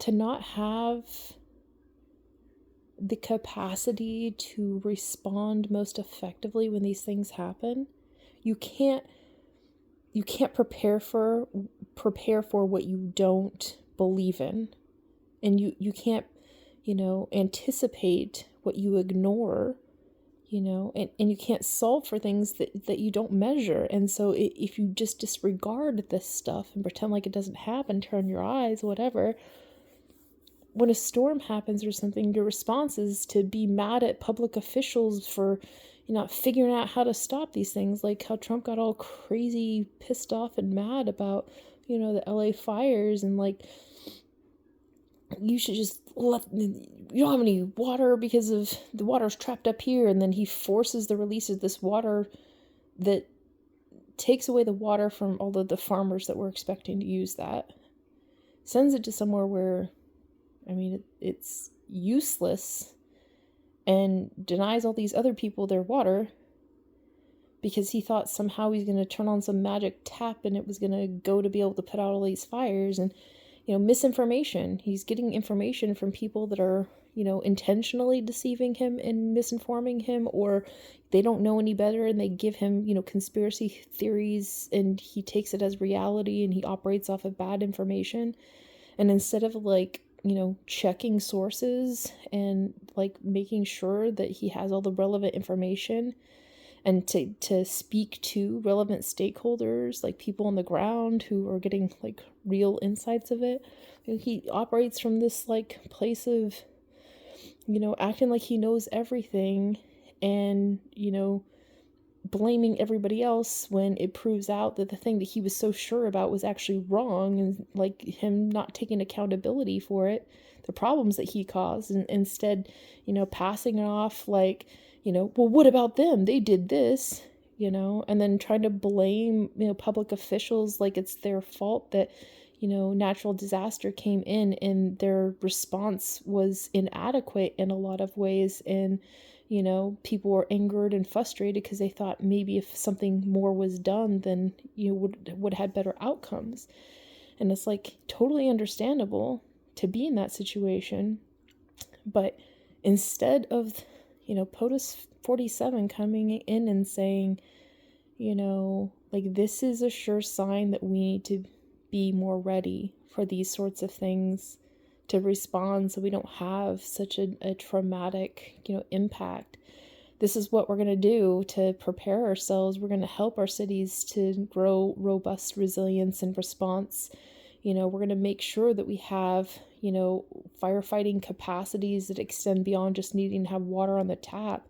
We're going to, investigate and experiment with some new innovations that are, trying to fight fires with, sometimes fire, and, with these other chemical, solutions and these other approaches, and, investing in having more drones and, more helicopters and more people trained and faster response time and all this stuff. And let's have a better FEMA program so that we can have, aftermath response that helps, get people back on their feet.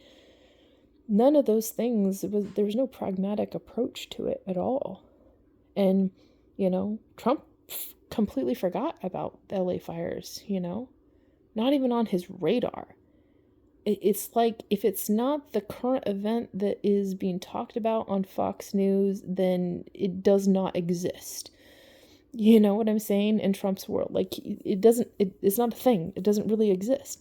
And now he's even more in a bubble than he ever was before, in his own, self-conceived bubble of being a very narrow-minded person, and only gets his insights from, a few limited sources. But the fact where he's in the bubble of the presidency and he's surrounded by a bunch of sycophants and people that are either too afraid to tell him the truth or to say no, or are intentionally allowing him to operate off of false information or false assumptions, because it gives them some sort of gain, or they're intentionally deceiving him because they want him to believe a false reality, because him thinking that distracts him from paying attention to what's really going on. Like, I mean, I can only imagine how terrible that whole scenario must be for him, and how sad it is that he's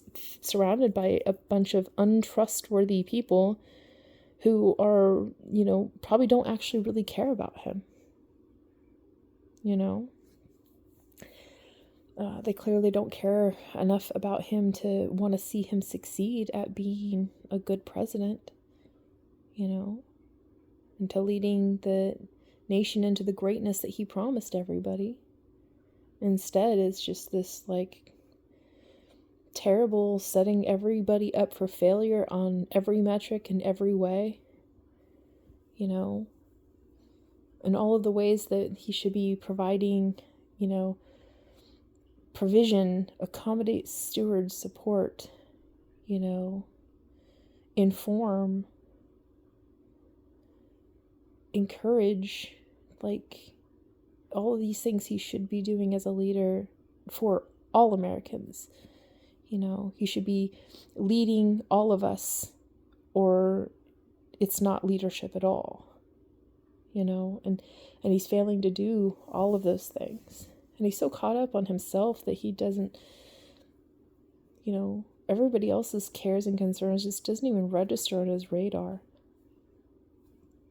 And here we all are, right? Trying our best, damn it, to rise to the occasion, to fill the, void in leadership that we have in America. And people from all walks of life are doing their best, to step up in, the form of organizations and, community development. And, so many, bright leaders are stepping up and fulfilling these roles to, answer to the question of, who's here to help.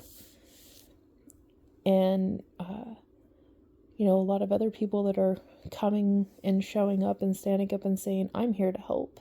And, how can I be of service? And those are the people that, are really carrying us through right now. And those are often like invisible, heroes that are, not on some, platform stage so everybody can see what they're doing, but they're doing the right thing, and, doing it without, fanfare or favor. They're just doing it because they know it's the right thing, and they know that somebody has to do it, and they see themselves capable of being of service in these ways, and they step into those roles, and their presence commands the moment, and the universe brings to them all that they need in order for them to succeed at helping others. And we see a lot of that happening in America, and it's so encouraging. It's so encouraging. Trump brings out the worst in us, but our love for each other as fellow Americans and good people of the world, that brings out the best in us. Like our good Samaritans, our fellow Americans, Renee and Alex, who, were not asked to stand up for their communities and to show up to be of service to, help make a really challenging, and frightening situation, be under at least a little bit of control, because at least there were people there that were willing to call out the bullshit and to record the situation, to make a record, and to prove that, these sorts of things shouldn't be happening on American streets. And to show up and be a shield and to shine with their presence, like the love and the light and the way of good humanity. Renee's last words to her murderer was, "I'm not mad at you."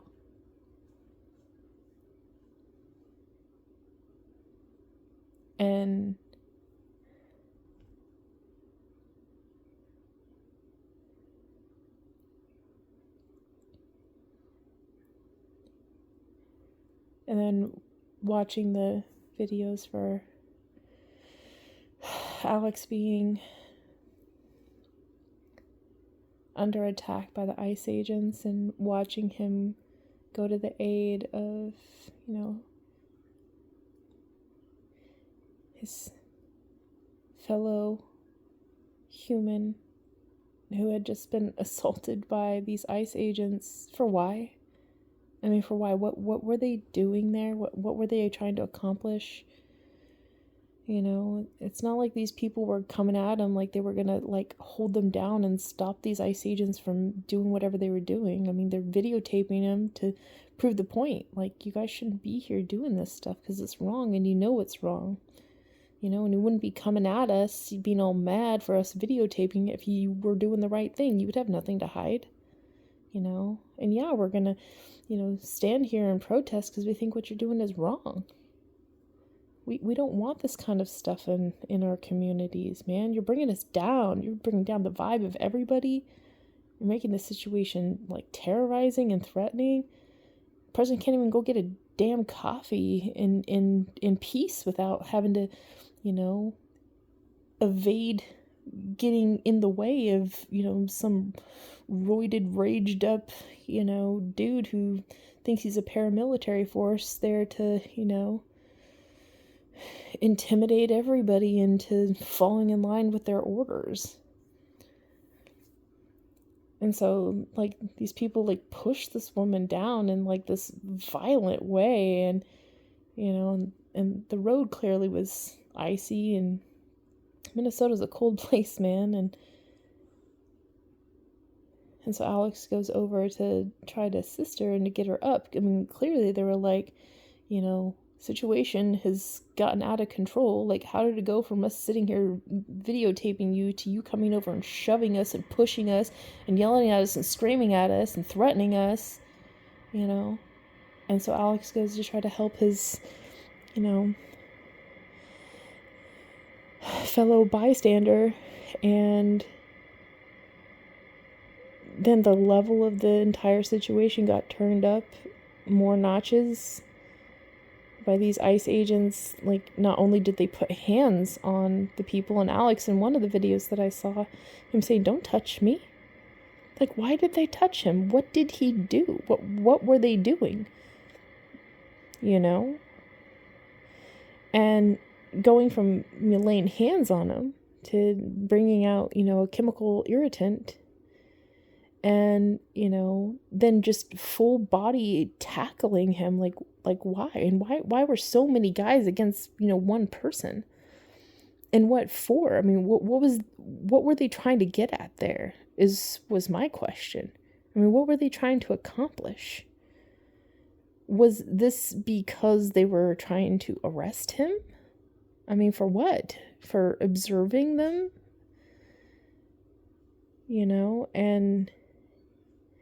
And to watch the video, and it all just moves fast like a flash, and it's hard for my eyes to even keep up with everything that was happening. Luckily, I've seen videos that have slowed everything down, and it makes everything much more clear. But I mean, before you know it, he goes from, helping this woman and trying to hold on to her in like desperation, like him still thinking of her to keep her safe. Like he's like, no, man, you can't pull me away from her. And then what are you going to do to her? If I'm not standing in the way. He took a shot of chemical irritant into the face, as a shield from this woman, and then like there was this twinge in my heart, and I was thinking as I was watching it, was like,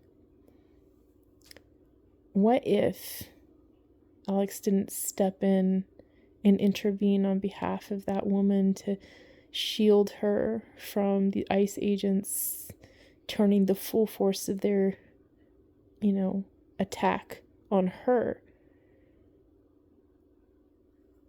Things might have ended differently in terms of, maybe she would have been the person that lost her life. I mean, to me, it looked like these ICE agents were looking for somebody to kill, and they targeted him because he was the one that was easily, agitated to the point where, he was standing up and calling them out on their bullshit, and they singled him out, and, it was like their plan all along was to find somebody to target, to do maximum damage to. I mean, to me, it seems like they wanted to send a message to get it across that they mean business, and business to them is, shooting Americans on the street without consequence. And for them, business is good. They're not facing any consequences. And while the Trump administration's made these, gestures that they're going to, turn down the situation and, getting the, Border Patrol head guy out and supposedly pulling back some of the, DHS forces and, talking about doing an investigation, and supposedly and hopefully is the case where they allow for independent investigations by, the local officials who have jurisdiction, and this is their community, and their community wants answers from the people that they trust, which are the people who've built the trust with them by being their law enforcements, the people who have their back. Not the government who is,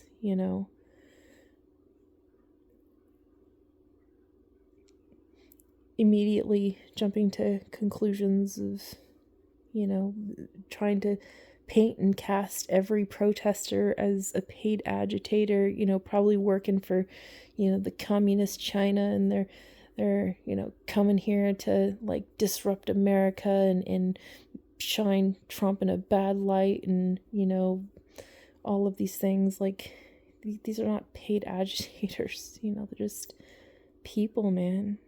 They're just people who care. And I understand that probably is a very foreign concept.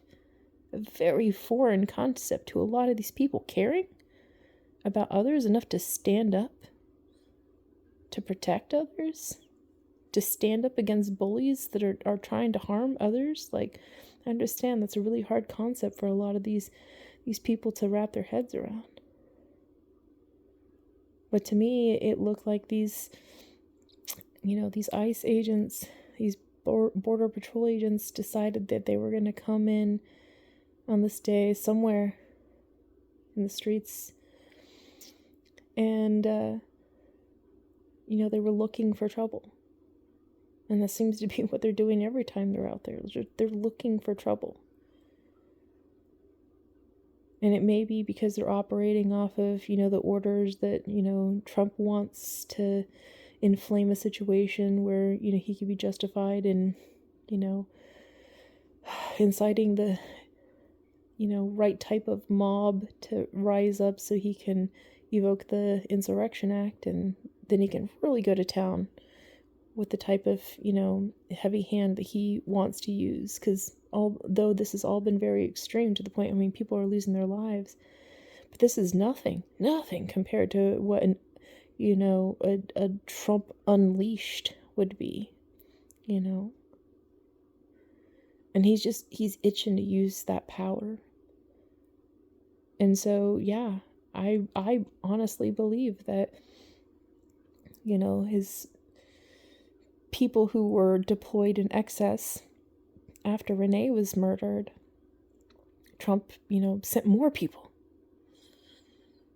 to go and, invade the streets.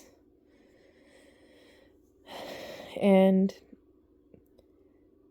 I think that the intention was, we got him cornered, let's send some more people so we can, turn up the heat, and we're bound to, if we just stick at it and, we're as aggressive as we can be, as intimidating as we can be, and as threatening as we can be, it's going to be enough to push somebody over the top, and we're going to get the right type of response out of them to the point where we can get what we ultimately want, which is for Trump to be able to have, the justification to incite the Insurrection Act. He is so hot for that thing. He wants to use it so badly. I think it's just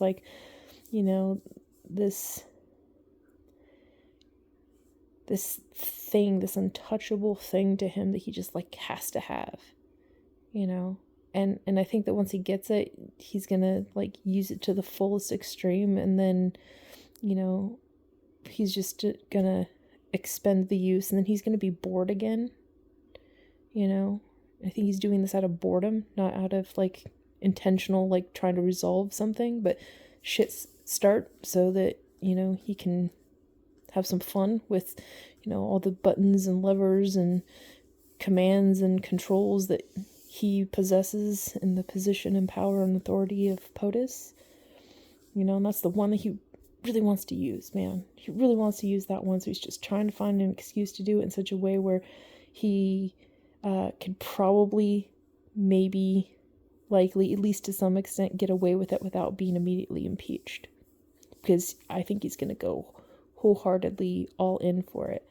But that's why they're so easy and quick to, use this, extreme rhetoric to paint and cast people as being, these violent, Stephen Miller decided,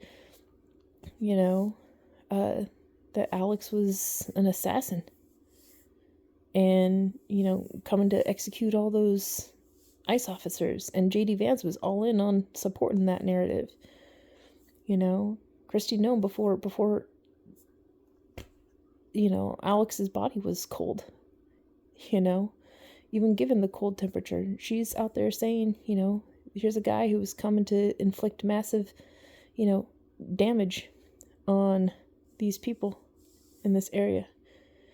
And it's the only people that apparently had the intent to cause harm and to inflict maximum damage was the people who inflicted the maximum damage, which was her ICE and Border Patrol agents.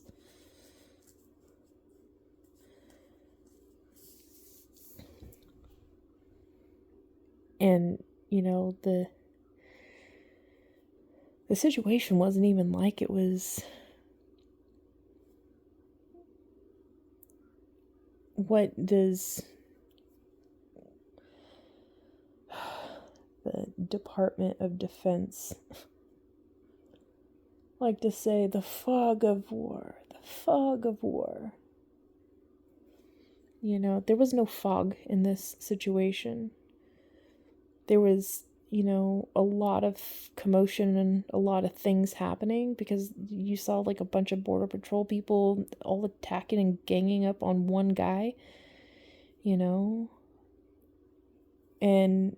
surrounding the situation, not as if, they were there to contain the situation so things didn't get out of hand, but rather they were shielding so that there wasn't a clear view from the people who they knew were recording the situation, because they didn't want there to be, a clear view into what they were doing to this person, as from the angles that you can see, before they forcibly removed his, licensed concealed weapon from his holster in his back where his arms were nowhere in access, and then shooting him in the back multiple times and standing at a distance and just like letting out multiple rounds into him. They're standing all around and they're forcibly like pushing him to the ground, and he's trying to, like, first of all, why the frick are you putting me on the ground? I didn't do anything wrong. You know what I'm saying? It's not like this was a criminal that, was resisting the police arresting him. It's like ICE agents that are like attacking and beating up this person, and I'm sure in his mind, knowing he's there because, in the aftermath of Renee's death, Alex was compelled to go and, stand up and to protest. And so I'm sure it's in his mind, like, these people are out of control. What the frick are you doing? Why are you putting me in this compromising position? He wasn't resisting arrest and law enforcement. He was trying to defend himself from being, brutally attacked and God only knows what from these people that already have been given a license to kill.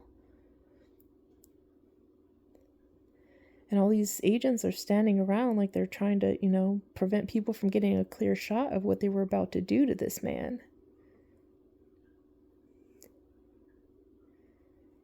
And, watching the video and seeing as they're getting him to the ground, the person who ended up making the first shots, or what it appears like made the first shots, had already like taken his gun out of the holster and raised it to shoot him.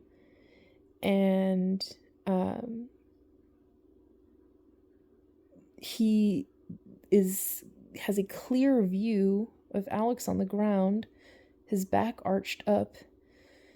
He has a clear view of his fellow Border Patrol agent, taking his gun and removing it and moving out of the clear with the gun, Alex's gun in his hand, yelling that there's a gun, and the guy immediately shot into Alex's back. And it was just like, from the looks of it, that they had every intention of shooting this person once he was in the position, and they probably profiled him as being the right potential target or whatever. And there was enough time for the one agent to take the gun and step out of the way before the other person shot into it. So it wasn't like this was like responsive in terms of, imminent threat and danger. It was more like, step one, gun clear, other agent clear, and fire and shoot, at will, like he was intending to it. And, I can only imagine how stressful, the situation must be for a lot of these, ICE agents being in this like complex situation and every day having to somehow, and I don't know how they do it, but other than they must be like tuning out their conscience completely, but like how do they reconcile the moral dilemma that they're placed into every single day to go out on the streets and do what they do? I mean, I have known law enforcement people in my life, and I myself was, trained and served as a security guard in multiple roles, including, patrols, and including in some like not so savory places. And so I understand, the pressure that's on when you're, in a situation of that type of authority. It kind of already puts you in a precarious situation, especially when you're in an environment where, maybe others don't necessarily respect authority.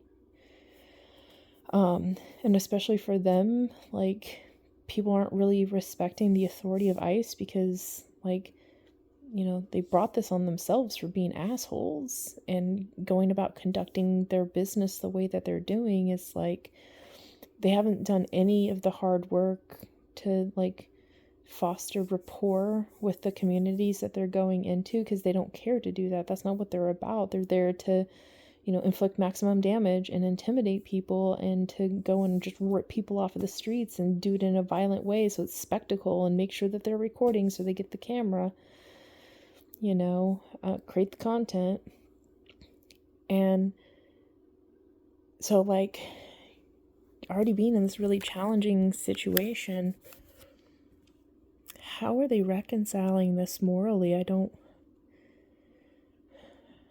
don't know if it is that they, like, have had to just tune it out, or if they just don't care and never cared, or if they're just so numb to the situation because they've been doing this so long, or they're being led on by their fellow members, like, in some machoism type way of, like, you have to, this is the way to be a real man, is be able to go shove around a bunch of other people and, wave around your gun, and yell and scream at people or something. Like,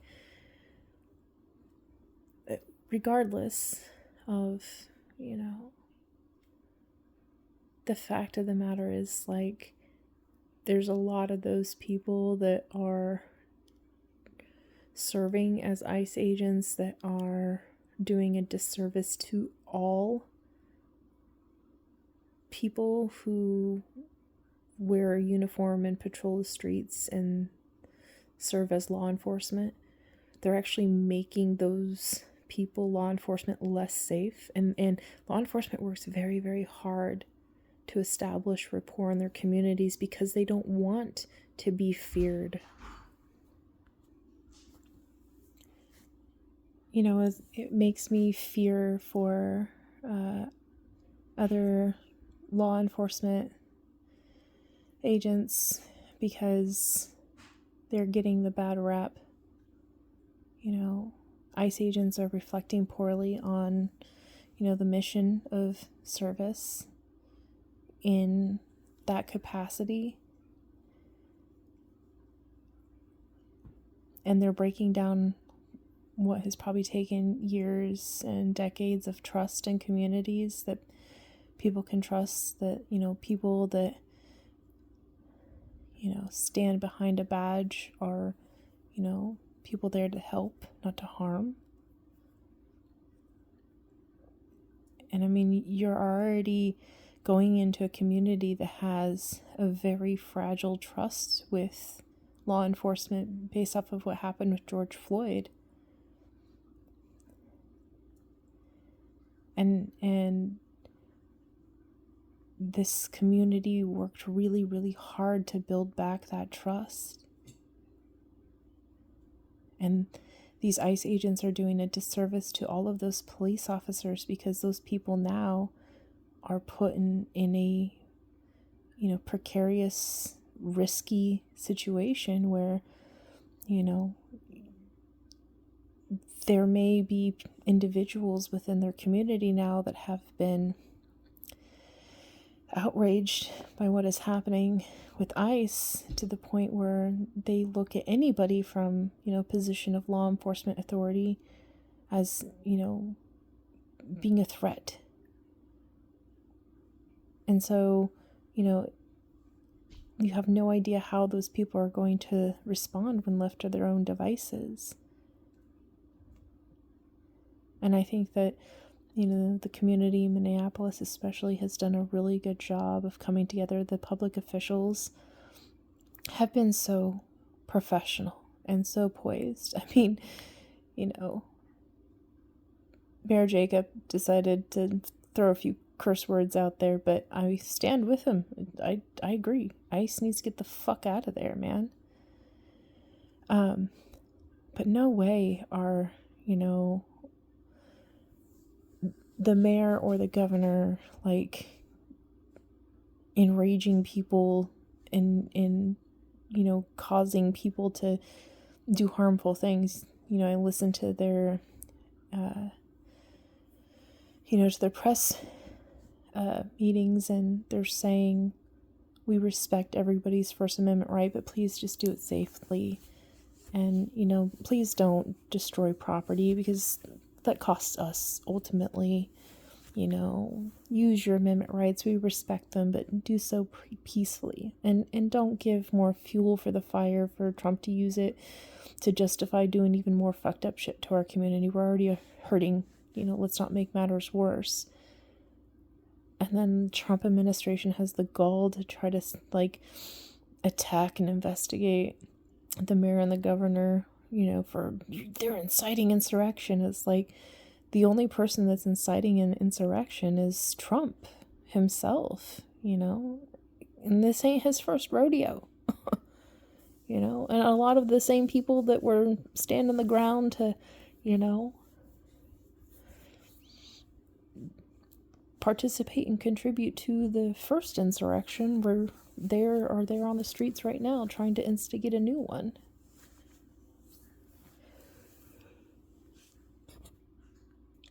None of this resolves the problem of immigration, because while they may be using a tremendous amount of force to extract people from American cities, and to extract them from their homes, extract them from their cars, extract them from the sidewalk, extract them while they're taking out the trash, extract them when they're in the, shopping malls and in stores and parking lots, and, driving down the road and walking down the street and working on the farm and, working in the restaurant and all these things. Like, they're extracting the people from places where in many of these cases, these are people that are being productive. They're, helping running some service or some form of production and productivity in their communities. They're taking their children to school so their children can, learn and grow and become positive contributors and participants to society too. They're going to their doctor's appointments.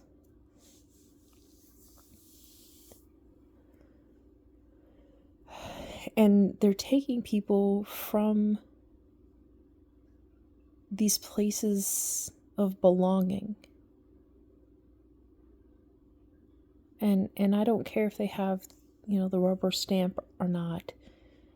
That doesn't determine whether they belong. They belong, where they live, where they have friends, where they have communities, where they're building lives. That's where they belong. And they're being extracted from these places of belonging, and they're being put into things that are, can be only equated with concentration camps. And they're put in these situations where the people that are overwatching them are, oftentimes violent and cruel, and they do mean things, and the, human rights violations are happening left and right. People are not getting adequate food and water. They're not, getting privacy. They're not able to express their religious freedoms. They're not able to talk to, their, legal counsels. They're being punished for, behavior that acts out of line when, somebody's just trying to stand up for their own, sovereignty and their own rights and their own independence. Not like, while there are people that have been, detained that have, record of criminal history. And, we don't want people like that just roaming the streets free to cause more harm. But, how those people were, extracted off of the streets, and then where they're sent to, and how they're treated, and, whether or not their rights were respected along the way. And for the administration to claim that only Americans have those rights is wrong. The Constitution doesn't even read like that. It's in America, this is the law of the land. In all equal protections under the law doesn't say equal protection for citizens under the law. It's equal protection under the law of the land. And when they're in America, those laws apply equally to all. And then you have Trump wanting to take away birthright citizenship. And then being on this weird kick along with, his goons and his cronies to want to suggest that, Christian white nationalism is the new wave, function for America. And that they want to, throw out the concept of the conspiracy theory of the great replacement theory, when in reality they're trying to replace everybody to make sure that white domination, and superiority reigns in America. And, they very openly talk about that. I mean, you've got people within the Republican Party and in the, Trump administration that throw around, racisms and slurs and, Nazism like it's a neat little accessory.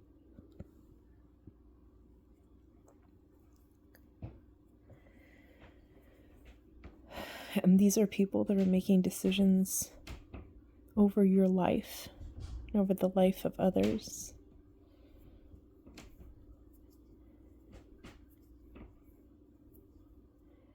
And it hurts my heart when I think about it, because there's so many people who did not know of this type of fear before,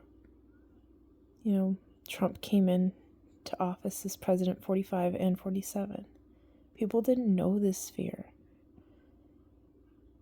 I mean, there's always been, and probably likely always will be, suspicion of government. But not since the time of, segregation did Americans truly fear their government.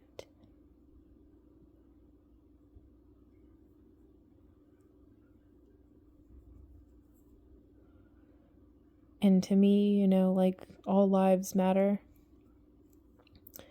Remember to respect and value all lives. Which, to me, yes, it does include, these ICE agents who are assholes. I care deeply enough about them that I'm worrying about their moral dilemmas, And I'm trying to think about them too when I'm thinking about the policies that I need to create to correct for these sorts of things. It's I understand the difficult challenges of doing any sort of law enforcement, and what these people are doing and what they're going through and subject to. It's going to take a lot of work to heal them, to make them whole after this whole experience, to the point where we know that they aren't, being conditioned to dysfunction in a sense of thinking they can just walk around and do whatever they want, absolute immunity, to the point when ICE is no longer serving in this capacity, and that sense of immunity is no longer there, and many of these people are removed from these roles and ranks. That mentality is still going to carry over with them into their other roles in society. And I'm concerned with how that's going to reflect on the other people who are going to now have to experience these people in the aftermath of them being put in this position where they think they can get away with anything? How is that going to inform their decision making? Like, to the point where if they can't even refrain from shooting a person on the street, in a heated moment, like, what's going to stop them from, listening, to their conscience, and so that they don't harm some other person? What happens when they get into a fit of road rage? They're in their civilian life, and are they going to, harm their spouses or their partners, taking their anger out on them? Are they going to feel ennobled and enabled to take matters into their own hands, so that even when they're not in official capacity, that they're still going to think that they have the right to go after people of, racially profile people and go after them because, if you're that brown, you must not belong. Like, there's something broken in their heads, being conditioned in a situation in which they have to profile people in that way. And to act upon that in an aggressive manner with the intent to, single out these individuals for forcible removal, like, that's going to translate over to behavioral conditioning of these ICE agents, to where they're going to think that that type of aggressiveness and extreme use of their capacity to overcome another person and whatnot, like, their sense of moral conscience is being tuned out. So when left to their own devices, when they're not in that role anymore, they now pose a threat and risk to society that we need to calculate for. And we need to consider, like, how can we make them whole again? These people are probably going to need some, intense counseling and some intentional self-development to overcome this, difficult human challenge that they have been presented. That I'm thinking of them and caring about them and wanting them to be made whole too, because I see it as, like, if they're not made whole, that they're just another variable of risk in society that is out there in potentialitude, that could go out and cause harm to other individuals.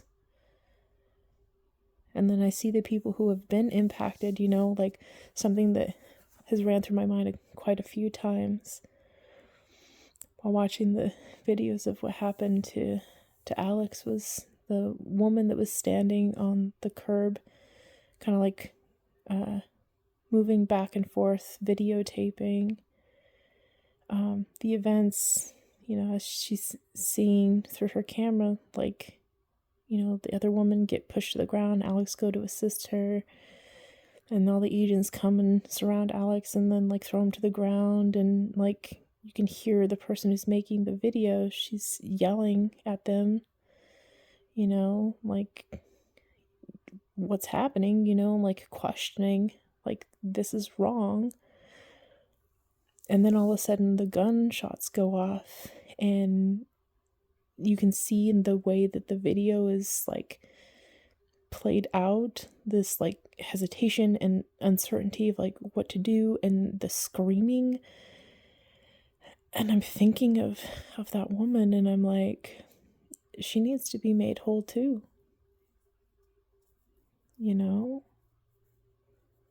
What's gonna happen to her? Like, was she able to go home that night and to even sleep? Because I've heard gunshots before, up close. And it sends a shockwave through your body, And it affects your energy field. And it puts you in a state of stress. And I don't know what she had to do or who she had to turn to for comfort to reconcile this in her head and her heart. And I'm concerned that she's worried about her own safety now. I mean, she clearly already was worried about the safety of everyone. That's why she was videotaping. But after bearing witness to something like that, especially being an observer who's holding a video recording that was a great service to Alex and to, her fellow Americans, because we were able to see the truth for what it was, that refuted the lies and deception coming from the Trump administration and his officials. If not for her great service to us, we wouldn't have that angle, and we wouldn't know the truth. And Alex, could have died in vain. How do we make her whole again? How do we make Alex's parents whole again? I am right there with them. I understand that they're just heartbroken, but to lose a child is devastating.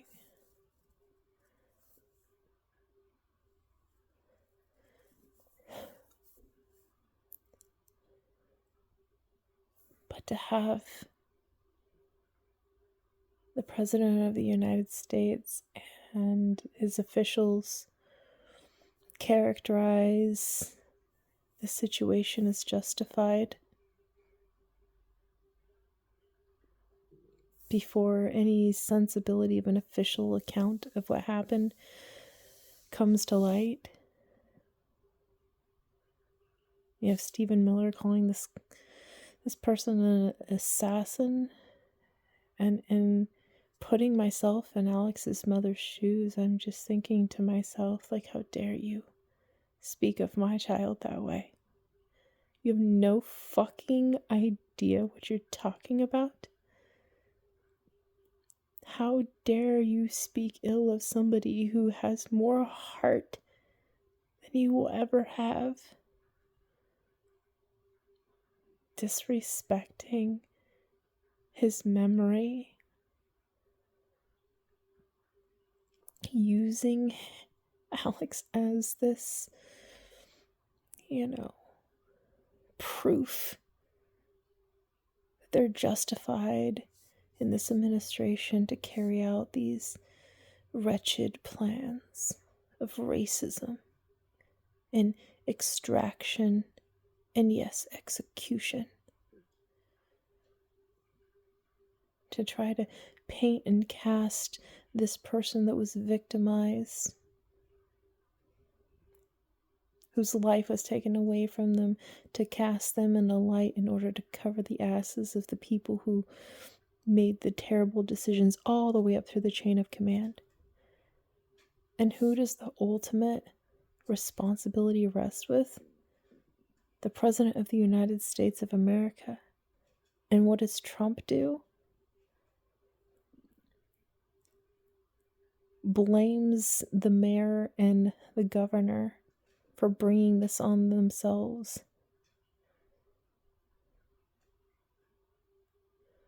And then threatens once again to incite the Insurrection Act. And damn, if we had a penny for every time he said that, all of the pennies that are left in circulation would be used up. Because he just is so intent on achieving that ends. Like, that's what he's engineering for.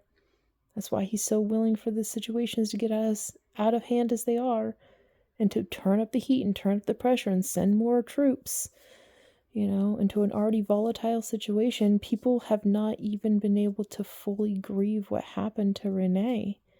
And here we are, having to share in the sympathies of another loss of life. And it's like, and now it's detracting from what happened to Renee in a sense where it was like everybody was, so focused on that being, the inconceivable, reality of where we're at. And now a new extreme precedent has been set with now, the government has sanctioned the execution of 2 American citizens on the street. And the administration may be now saying that they're calling for, investigation or whatever because they've had pressure from enough people from all walks of life. Thank God. But it doesn't sound like it's anything that's to be serious. The way that they're approaching it's kind of like half-assing it and only putting in the minimal effort. And it seems like they're operating off of the assumption that everybody's going to forget this in the next news cycle. And so everybody beware, there's probably some new, crazy, controversial, decision that's about to be made by Trump that is meant to, hijack the news cycle again and distract everybody from what's happening. Mind you, we're still waiting for Epstein files to be released. Trump administration, all of them are breaking the law in that regard. And those victims aren't being made whole. In the meantime, the Trump administration is still all in on the narrative that Renee Good had used her vehicle as a weapon to harm an ICE agent. And, denying her and her family justice. And mind you, there's still people constantly being picked up and carted off to who frickin' knows where. People have forgotten that, just shortly after Renee was shot and killed, there was another shooting that happened in Portland, Oregon. ICE agents, shooting an individual there. And it just seems like all these ICE agents are, trigger-happy madmen who have been given, absolute immunity and free reign and license to kill.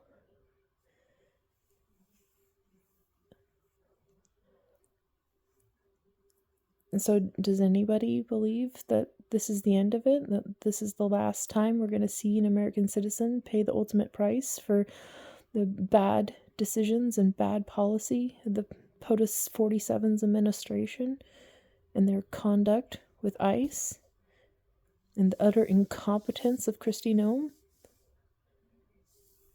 No. Me neither. I don't think that we're done with this. I don't think this is over. But the question is, how are we going to step up as people to, avert disaster and to protect each other and to stand up against this administration and to use whatever means necessary, every means possible to hold them accountable, hold them responsible, and to take away power from them that they don't even have right to have anyway. Start calling back that power from all realms and start establishing powers for the people to be able to use as a corrective mechanism. That way we are charged with the capacity to solve for, the great dilemma of, Trump does not look like he is about ready to let go of power anytime soon. And he doesn't look like he's ready to calm himself down in any regard. He seems like he's just warming up. And all of his sycophants that are around him, all of his MAGA cohort, all of his MAGA government buddies, they seem revved up and ready to roll for something much bigger that they're anticipating that's going to come. I really think that they want there to be another civil war. I mean, they talk about it all the time. I mean, for shame on Elon Musk for, chanting this and amplifying this concept on his social media propaganda platform. Wanting to incite a civil war in America? Are you fucking kidding me, dude? What an irresponsible fucking piece of shit you are. Excuse my language. But you in your little cushy position, isolated with all your bodyguards, and you're Mr. Untouchable, and nothing bad's ever going to happen to you, and you're never going to face consequences for all of the bad shit you do to other people and all of that. Like, you're perfectly fine with the notion that all hell will break loose and America will burn down, because your intention is to come out on top as overlord over everybody in the ashes and the aftermath. Because you don't know how to, calculate with intention, how to get everybody on your side to, join in your grand, envisioning of occupying Mars and, let's go all in with it and everything, because you can't be compelling enough with that, because it's not based in reasonableness that, actually is in the benefit of everybody. Instead, you're just going to get rid of all the people that would be holding you back, so that all that remains are the people who are like, fawning over you and, coming to your defense every time you do something super seriously fucked up. It's like the comparison parallels between, Musk and his, mindless cult and the Trump and the mindless cult of Trump. Like, there's so many parallels between that, so similar to each other. And it's like these people see this opportunity of, like, if war breaks out, they're insulated and protected, but everybody else is going to be, infighting with one another, and all the weak people, of course, are going to be gotten rid of first, which is fine with Musk, because those are the first people that he angles out for execution in Doge. So, of course he's perfectly fine with the weak people in society to be gotten rid of. He sees them as dead weight. He doesn't see the potential in people. And so you have people like that, and then people that are, in that same, like, billionaire group, the little insulated pockets of thriving that, are friends with Musk and hang around him all the time. They think in that same mentality of, like, it would just be easier if we just had a whole reset of America. Let's just reset everything so that we can just build it our way, because all these rules and these laws and everything that's built up, it's in the way of me getting done what I want to get done. And that's how these people operate. That's how they think, and they have found, this golden goose in Trump of, he's willing to just give them everything they ask for, everything they want. All they have to do in return is stroke Trump's ego and give him some money, and they got plenty of that, plenty of money, and they're totally fine with, stroking Trump's ego, because they don't believe any of it anyway. They're just appeasing the man that, wants to feel special.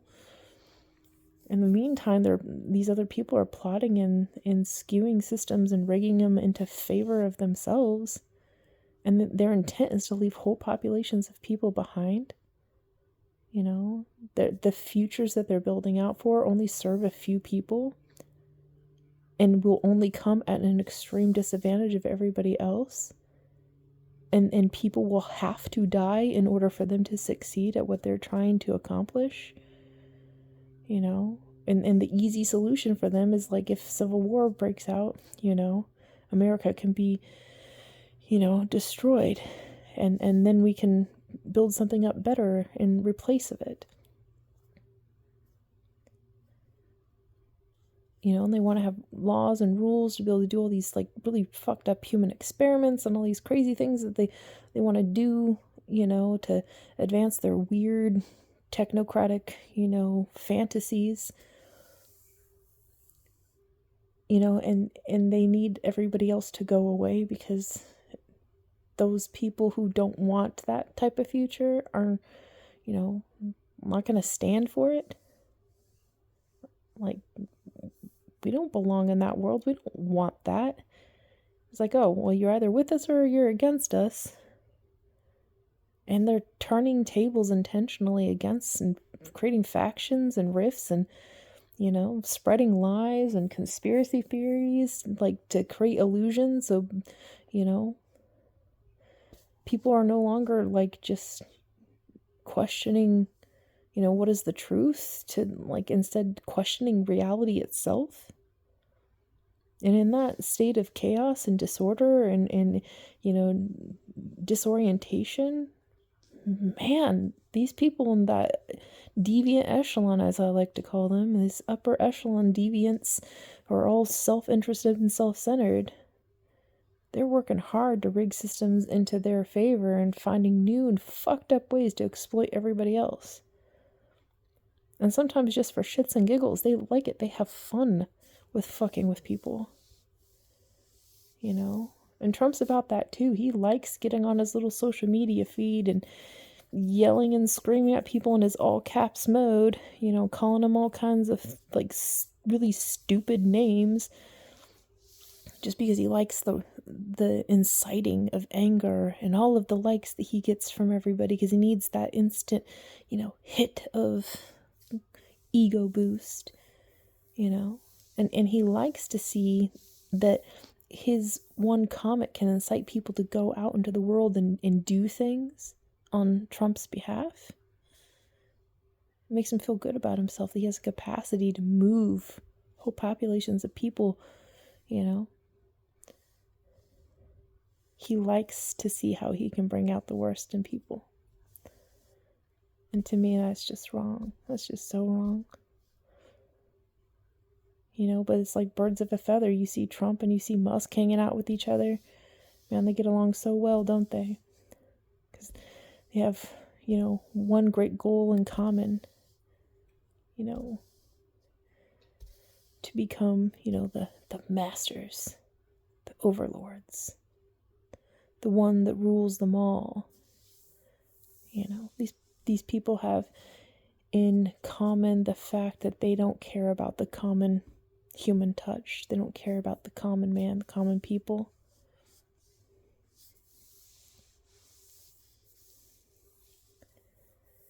And it's just really disappointing because, like,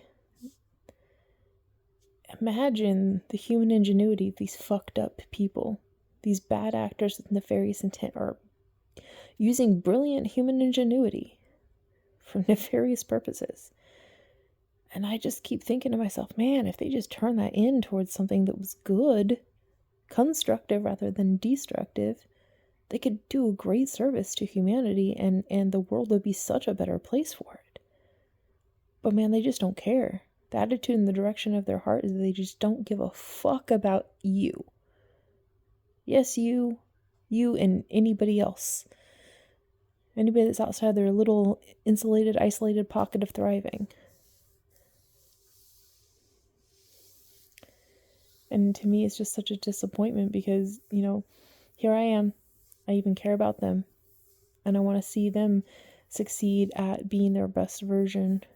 And damn it, I want to, help them to correct, to move away and diverge from their shitty versions. Because it's not good for them, and it's sure as fucking good for the rest of us. What inspires and compels these people? I'm not sure. Like, money, but more for like what money represents, less than what the money is.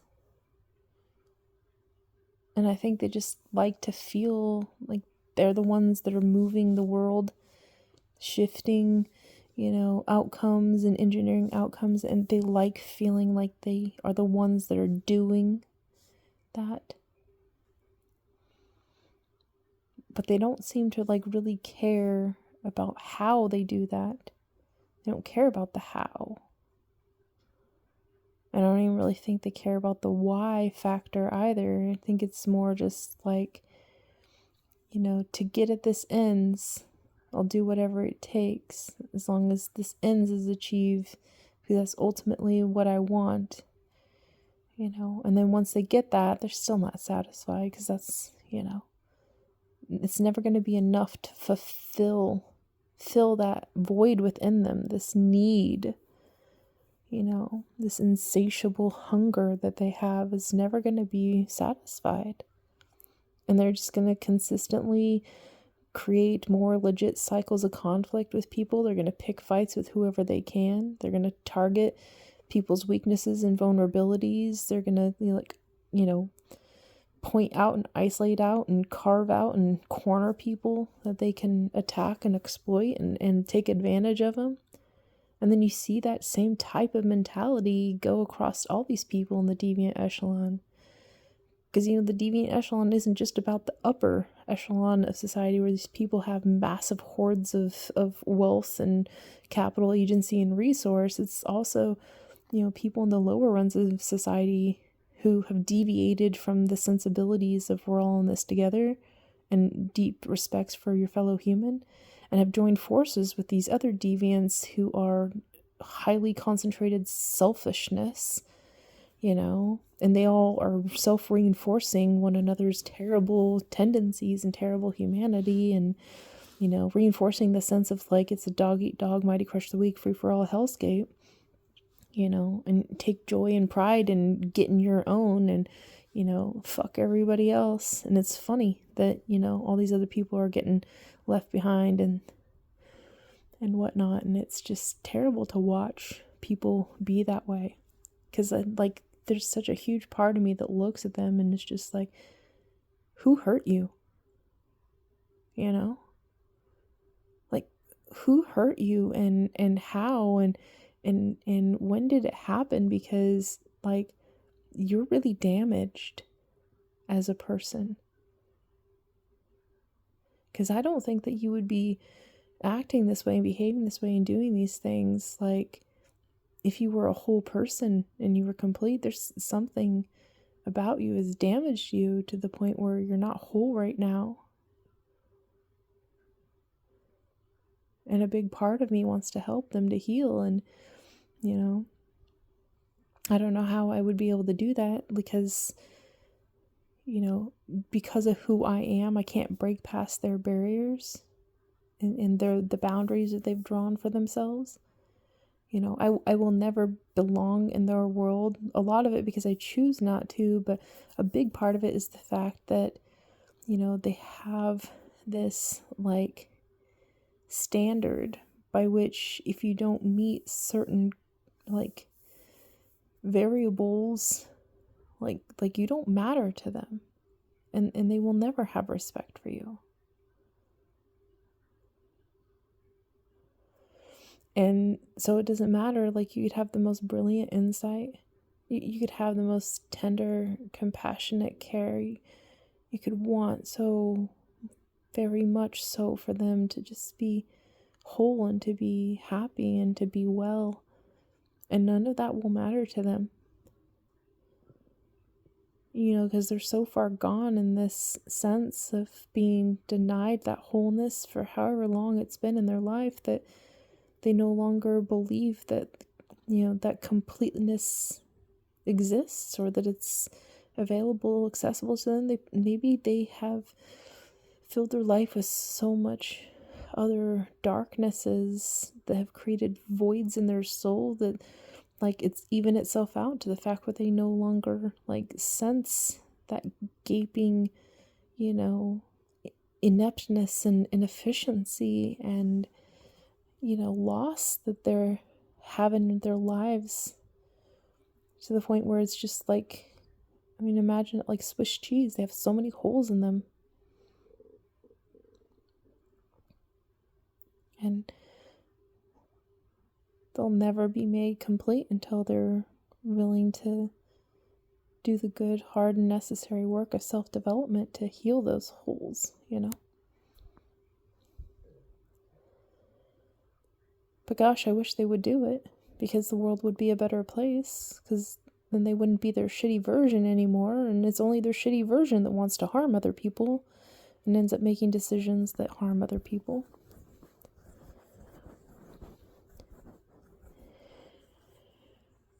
And that just brings to the reality, I know I can't change people.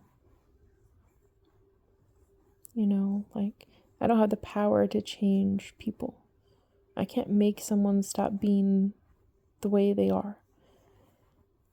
And quite honestly, I don't want to make people conform to, what I think would be best for them. I just want to compel the best version of them to come out and to show them that, I care about them, that I recognize that just as much as anybody else, they want to be listened to and understood, because to understand and to be understood is to be free.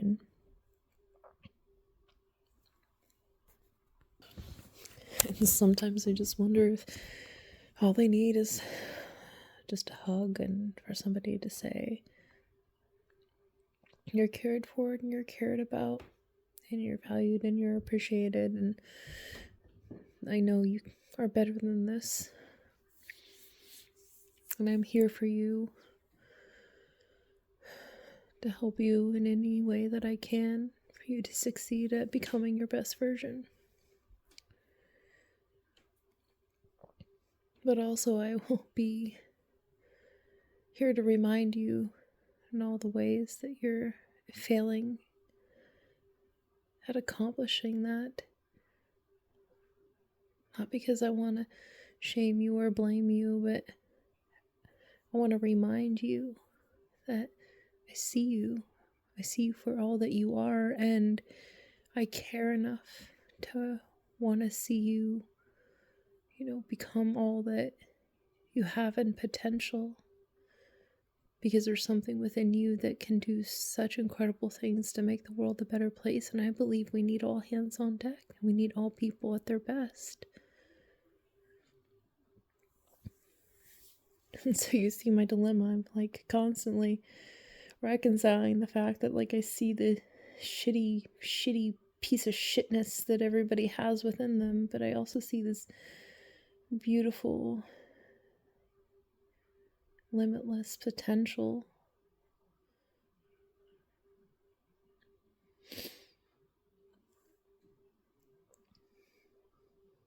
And I care deeply and I think deeply, and I just want to wrap my head around what's going on and understand it in a way that is,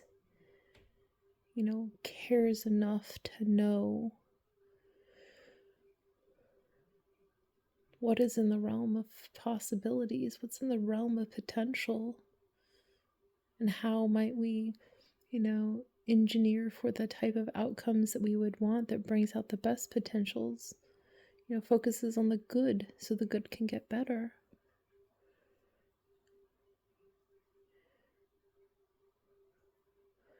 And in such a way where I don't feel like I'm infringing on somebody else's free will. I want people to be compelled and inspired and just want the best for themselves and others because it feels good and it feels right. And they sense that's really what this is all about, isn't it?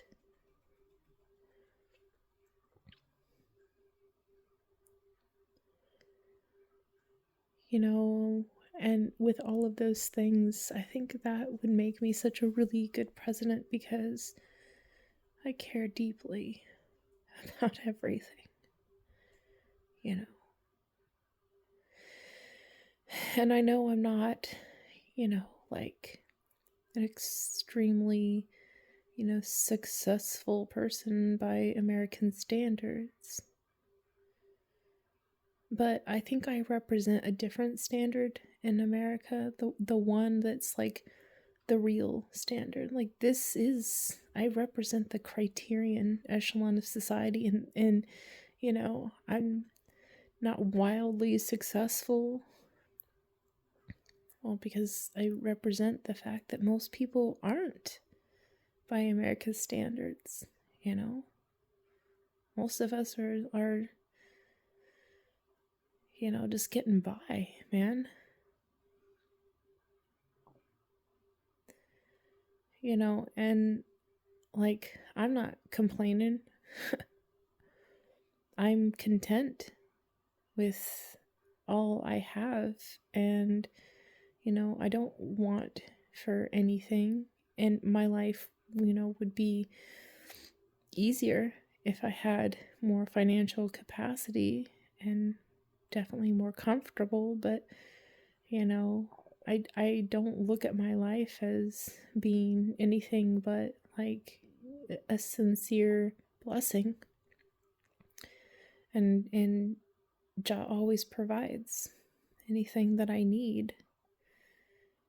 It doesn't come without my efforts and my work. And when I'm gifted blessings, I always receive it in, the deepest gratitude. But like, I take joy and value and appreciation in the simple things of life that I don't need for or want for very much. And because of that, I operate at that level of, the criterion echelon. Like, I want more people to live the good life where they're, content, and not content in the sense of like they don't strive for anything, because I'm content, but I'm definitely ambitious and I definitely strive. It just, my ideals are not geared towards like making a bunch of money. That's not success to me. I want to make a difference. I want to make the world a better place. I want to make people see the potential that I see in the world, and to want to join in with me with their great skills and talents, so we can, build something amazing together.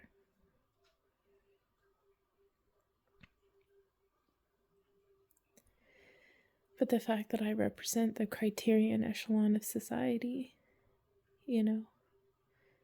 as simple as it is, I think that puts me in a really good spot to become president. Because I'm not looking down on anybody, that's for sure.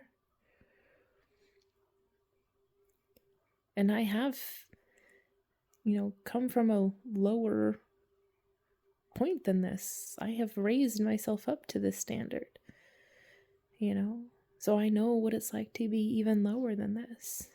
I know the lowest of the low. I have lived in some precarious, life circumstances before, but I learned in those processes, and I became well acquainted, with the just challenges, and understand the human challenge and the difficulties of surpassing certain limits that, society really does set people up for failure. But I have a deep and intricate understanding of that, where other people, in the political realm don't really have. I mean, you even see some people that are like, I came from, meager beginnings or modest means, and look, I've ascended up into all these levels. But a lot of the people forgot where they came from.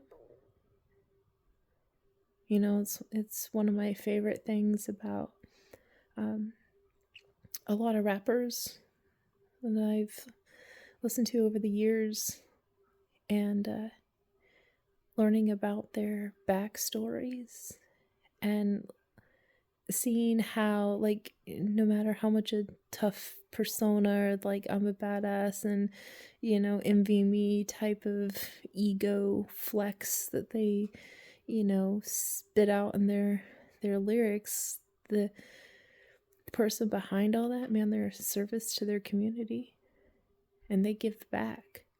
Some of my favorite lyrics are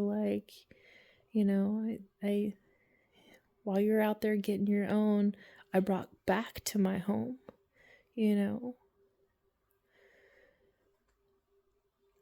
They give back to their community. They help kids that, they see themselves in. It's like, man, I was in your shoes once before, And all I thought about it, man, I just wish somebody just gave me a shot. It gave me a chance, you know. Saw the potential in me when I was a kid. And there was nobody there to do it. And I made a promise to myself, when I get to the top, I'm going to come back. And I'm going to bring everybody with me. Like, that's inspiring, you know? That's leadership, you know? Trying to lead youth in the future in a good direction.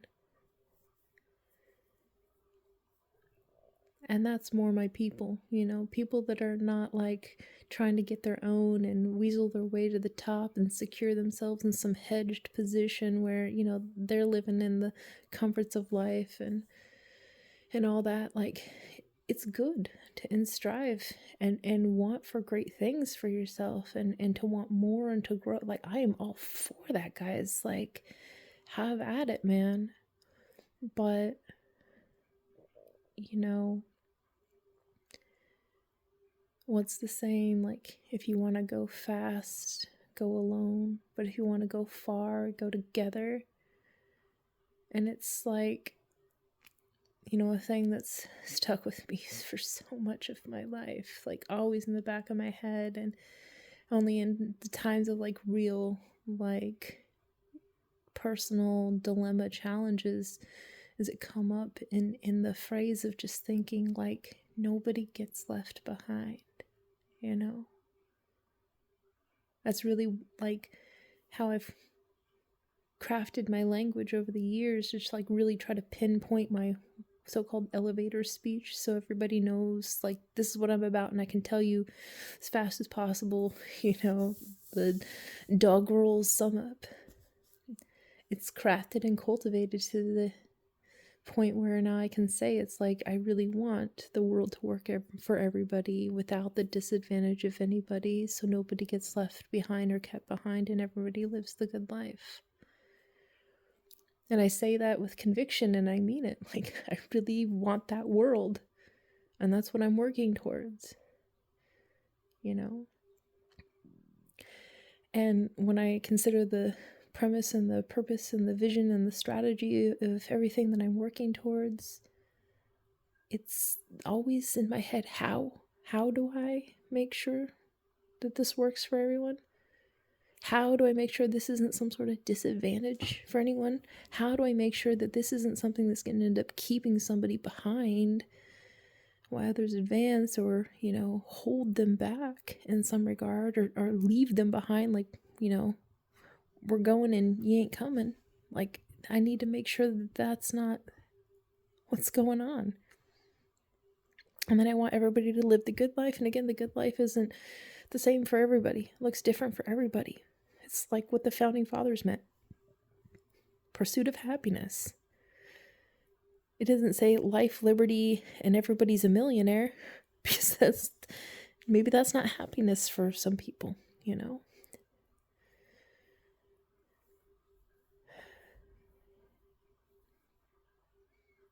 And I like the people who want to bring others with them into success, you know? Who really think of others in such a way of like wanting to help them to be a success at life. And I'm not really a big fan of gatekeepers, man.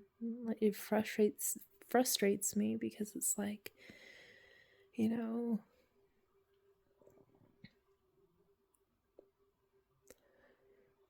by what authority? You know, you may have built up yourself, you know, into a position of money, power, and an influence, but, you know, who's to say that you're even the right person to make the distinction as to whether or not I deserve to have my voice be heard? And, you know, you maybe have some sort of selfish interest to hold me back or suppress me because, you know, it's going to protect the thing which you base your reputation on. Like, I don't know. Maybe that's the case. And so gatekeeping to me just kind of seems defeatist in a sense of like, in the same way of like trying to like deny people their own voices or their own personhood. It's like, why would you want to try to suppress anybody? You know how like exhausting of wasted energy and potential that is? It's like, man, let people like and strive to be their best. And if you want them, to succeed more, help them, guide them, be a shining example, inspire them, lead them,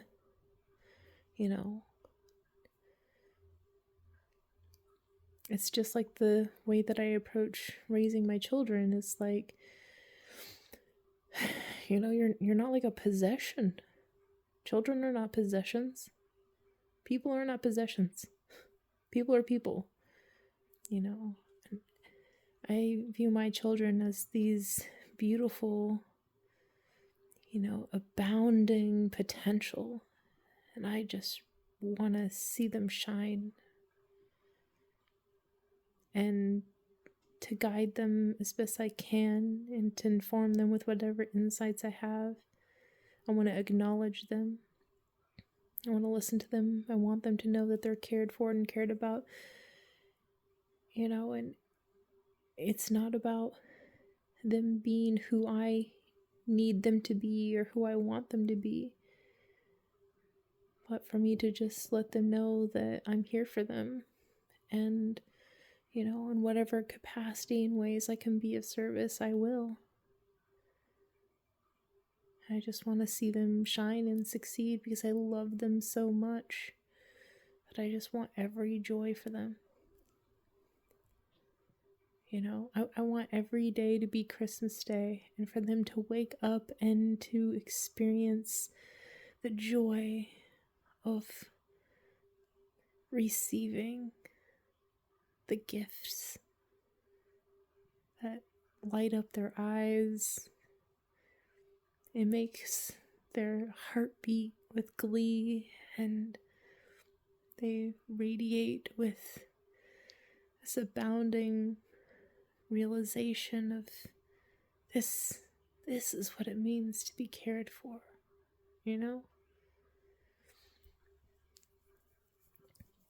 And I refuse to apologize for feeling that I want to feel that way towards everybody. I mean, I see kids all the time and they bring me such joy.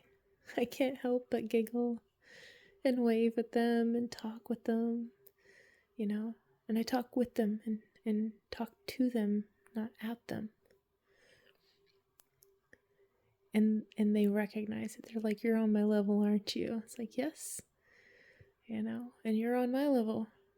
We're on the same page and we enjoy moments together. And I get that way with people sometimes too, like people that aren't so reserved and guarded and unable to just experience themselves in a true and authentic way.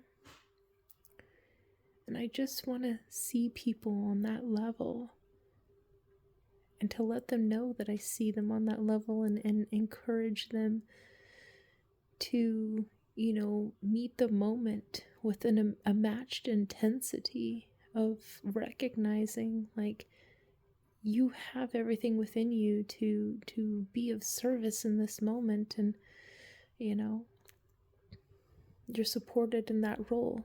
Like, how can I be in service so that you can be in service? How can I help you, to help yourself so you can help others?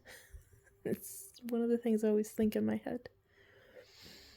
But I think all of those components, all of these aspects of caring and compassion make me, full of potential to be a really great leader. I'm a common everyday person. I care deeply about others. I've fulfilled many different professional roles in my life. Like, I have a diverse skill set, but I've also been through enough types of economic experiences that, I understand how, things work. And I care about the how of things. I'm educated enough to, know better, but I'm not so rigid in my beliefs, that my paradigm is inflexible, that I'm not able to see opportunities in every obstacle. Like I'm open to the possibilities still.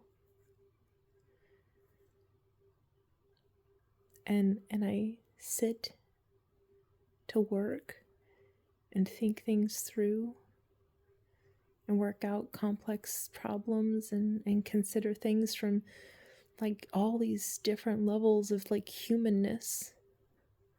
You know, I want to know the sociological factors. I want to take the anthropological approach to things, and I want to understand the psychology and the philosophy and the spirituality and the religious and theologies, and I want to know the like science and the technology and the engineering, and like I want to know all of the different facets of things, the environmental, you know, the social, the cultural,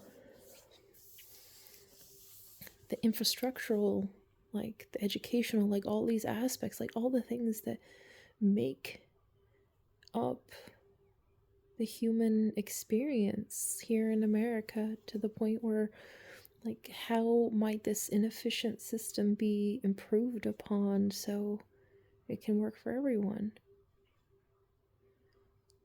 And I care enough to know about like how the government works, to the point where again I'm not so rigid, and it's like as if I'm reading straight from the book and following it verbatim, but rather like I understand enough of like how it works so I know where it has the capacity to bend and to bow and to flex, you know, and to be stretched to limits, to the point where, you know, we're not breaking something, you know, that's irreplaceable, but we're helping to use, you know, what we have to work with in order to just make a little bit more room for us to invite in and welcome in new experiences, you know, expand our horizons, but also stay grounded in truth and reality, and, you know, and understanding like some things are like baseline fundamental first principles and they're immutable truths, and you're not going to be able to alter them. They're inchangeable, you know, they're constant, and you got to respect those sorts of things too. And there's a lot of that, you know, embedded in the US Constitution, and that's why that matters to me so much, to stay in accord with it, because I really have a deep, profound respect for what we managed to do as a nation, to, you know, through documents, the crafting of words and language, we were able to set ourselves straight and keep ourselves aligned and attuned and get things done together. Like these are incredible things. How do people not like just their minds blown in amazement of like, how have we gotten this far, guys? You know, 250 years of working together under the terms and conditions of a document, and staying in relativistic, you know, order with that. Like, this is a profound accomplishment. And I know things are rough around the edges right now, but, you know, that's what happens when you don't follow the instructions. And the instructions are pretty simple and straightforward and basic, and, you know, but it's the people, it's the jurisprudence of the people who are doing the interpretation that, you know, determines the outcomes as to, you know, whether or not the governance of the people is going to, in effect, uphold the original spirit of intent of our founding documents. You know, and is it going to be enough to compel the people, and are the leaders going to be enough to guide the people to stay aligned and in tune with it? You know, that's why I believe that we have the Constitution. Yes, those are our terms and our conditions, you know, and we have our Declaration of Independence, which is, you know, a pretty clear distinction of what we refuse to stand for. We will not stand for these sorts of things. But this is how we stand up for ourselves at the same time. But what we really need now is like a definitive vision of what is to come for America and a coherent identity to relate to that helps us to fulfill that role, which will get us through into that vision. This is why I really push for the wanting to embed the ideal modeling of the American identity to be wellfaring stewardship, because I want all people to fare well in their lives, getting along, doing well, you're going through life and life's a success, you're doing good, living the good life. And we're stewarding that. So that situation is a welcoming situation that all people can thrive on. And it's done in such a way where we really don't have to have these like stupid infightings anymore with, where are we going to fund all these things and where it's all going to come from, and like to the point where you get certain, political parties that are all in for, cutting off people from, social safety nets because they don't think that we should be using public funds to promote the general welfare, but they're perfectly fine with using public funds to subsidize the growth and development of large corporations that, pay exorbitant amounts to their CEOs, but then underpay their employees. And it's like the fundamental orientation of fairness in these two regards, like they're not even comparative. It's like, what are you getting out of, subsidizing these corporations that, really gives back a return on investment for the rest of America? You get a large corporation that exists in America. Okay, cool. That's nice. But what are they doing? Are they doing business practices that are polluting the environment and harming people? Like, why are we paying exorbitant amounts of taxpayer money to prop up these businesses so they can pay their executives, 400 times the going rate for, their average employee? And, in the meantime, these companies are dumping toxic, waste into waterways that, is damaging the health and well-being of people downstream. Like, we're funding, the toxification of the planet and the harming of American people by these corporations who don't have checks and balances. Well, they do have checks, and they do have balances in the sense where they're getting written a check by the government, and the balances of their, coffers are going up. The balances of their profits are going up. But in the meantime, they're not held to any sort of accountability to make sure that their employees are paid a living wage, so those employees don't have to in turn go and get social supports in the form of food stamps because they're not getting paid enough of a living wage, which is another form of corporate subsidy, which is, happening for lots of large corporations like Amazon. Yeah, I'm calling you out on your bullshit.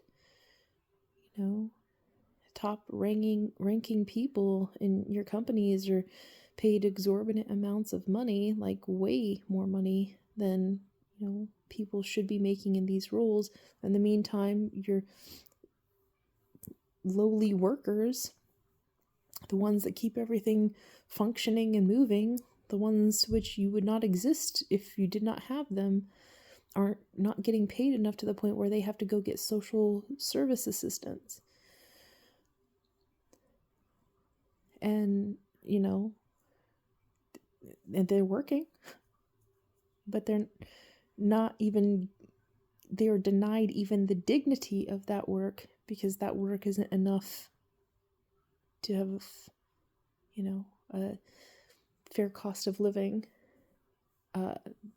paid for. They don't have enough to pay for their lives. So they have to ask for help and assistance. And so you have people in the Republican Party that are fine with subsidies in corporate welfare, but they're not okay with social welfare.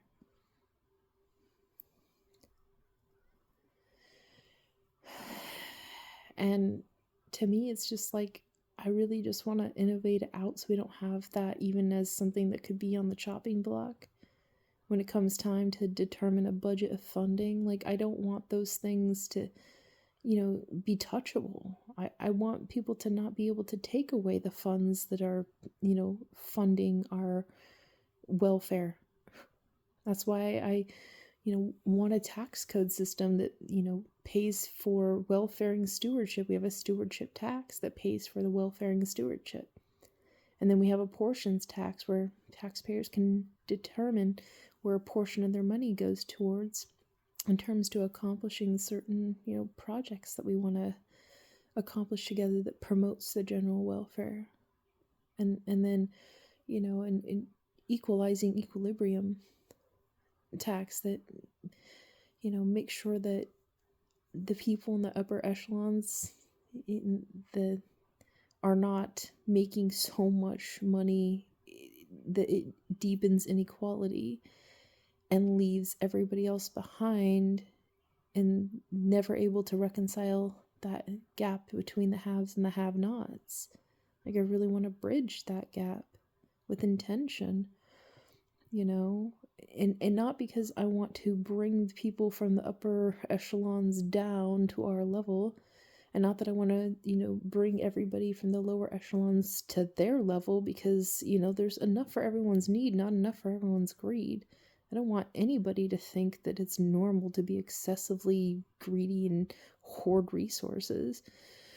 Like, I just want there to be a standard echelon of society where everybody gets along and lives the good life.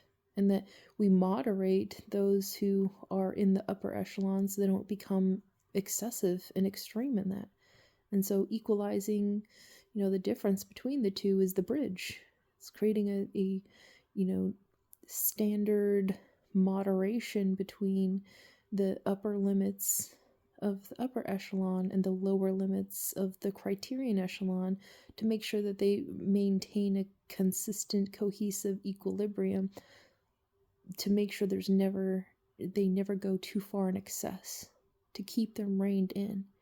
And the ideal is to shrink that distance, again, not by, limiting how high people can go,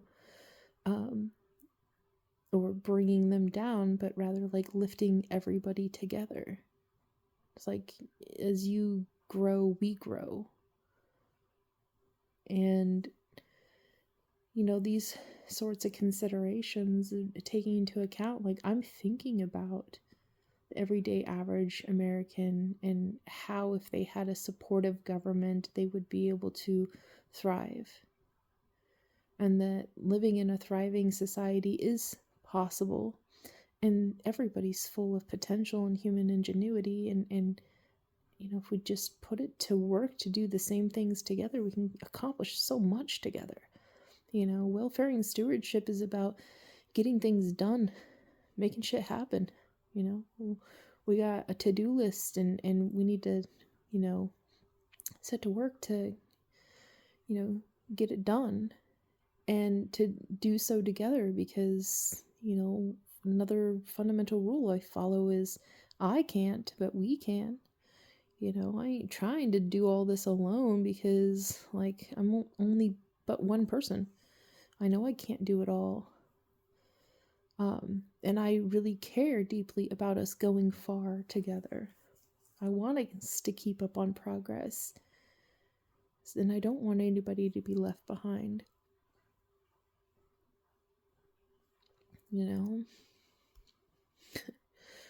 My heart is big and it's full and has love for everybody. And I think that, one of the most compelling factors that make me an ideal candidate for president is the fact that any person can open up my heart and see that it matters to me. Meaning, like, it doesn't matter what,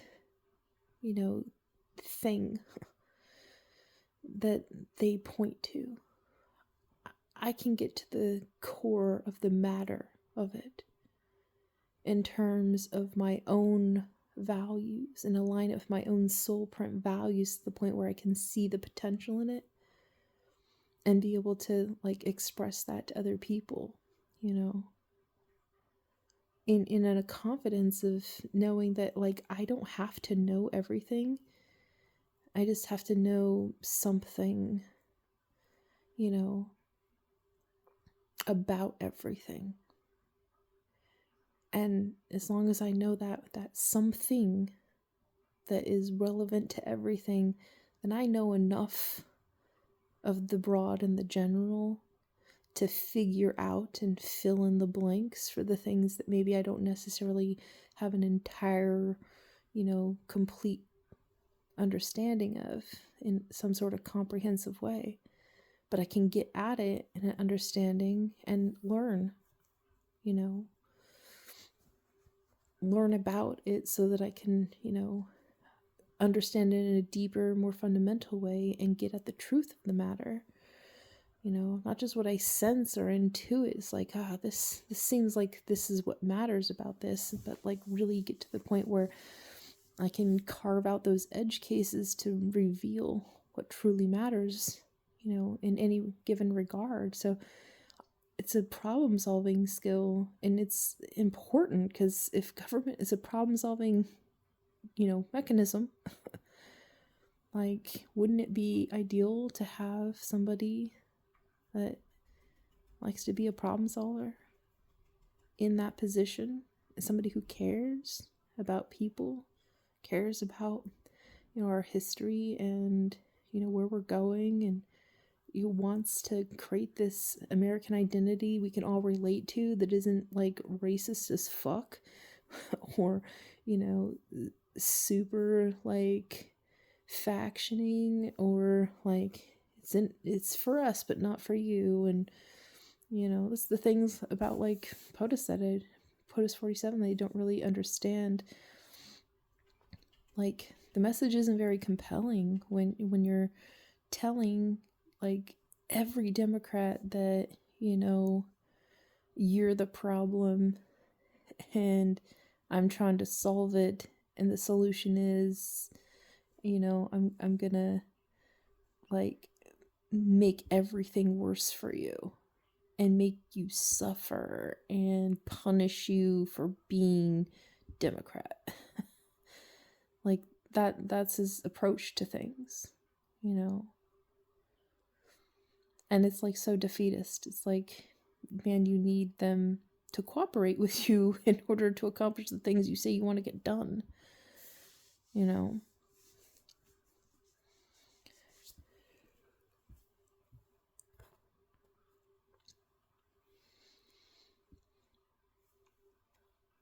But I think that's where, like, the whole, like, paradigm that they create, the MAGA paradigm, let's make America great again.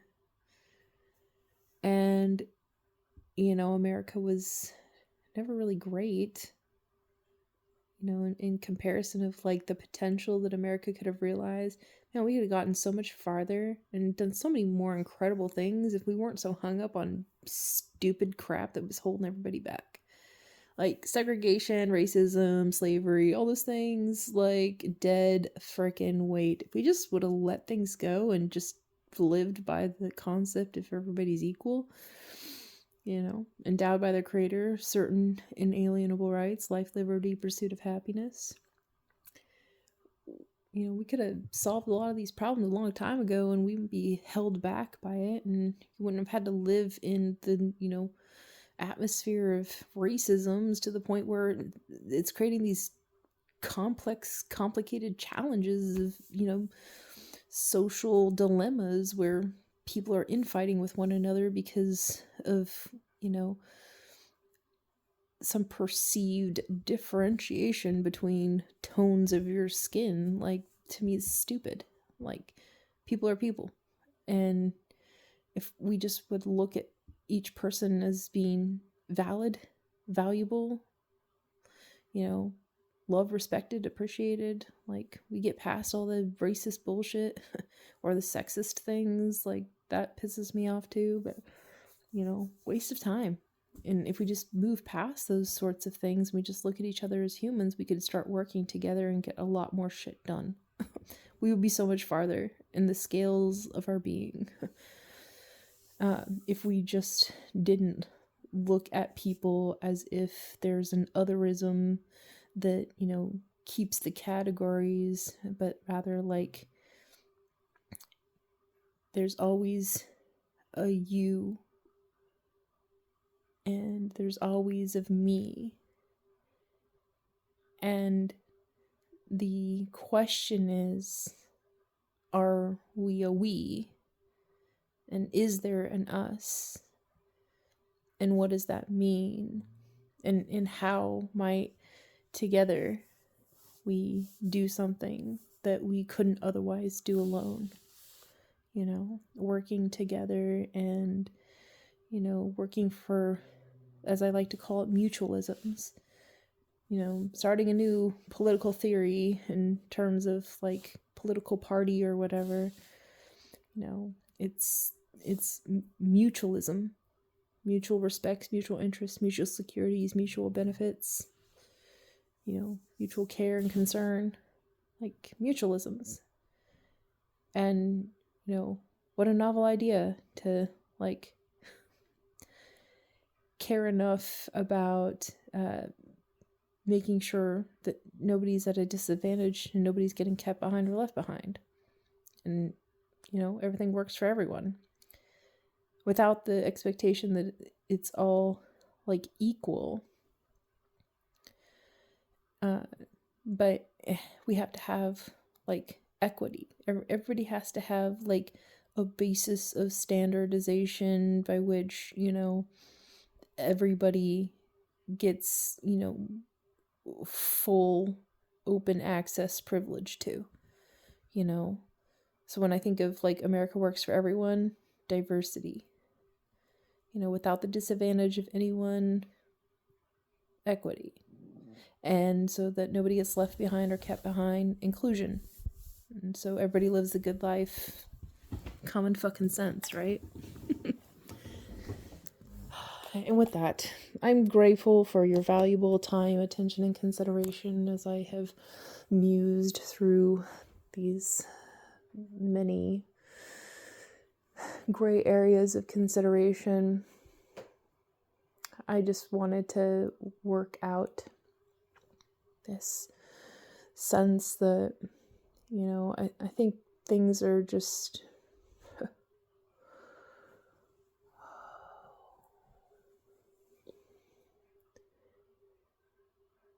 things are really just so strange to me, like how people don't see like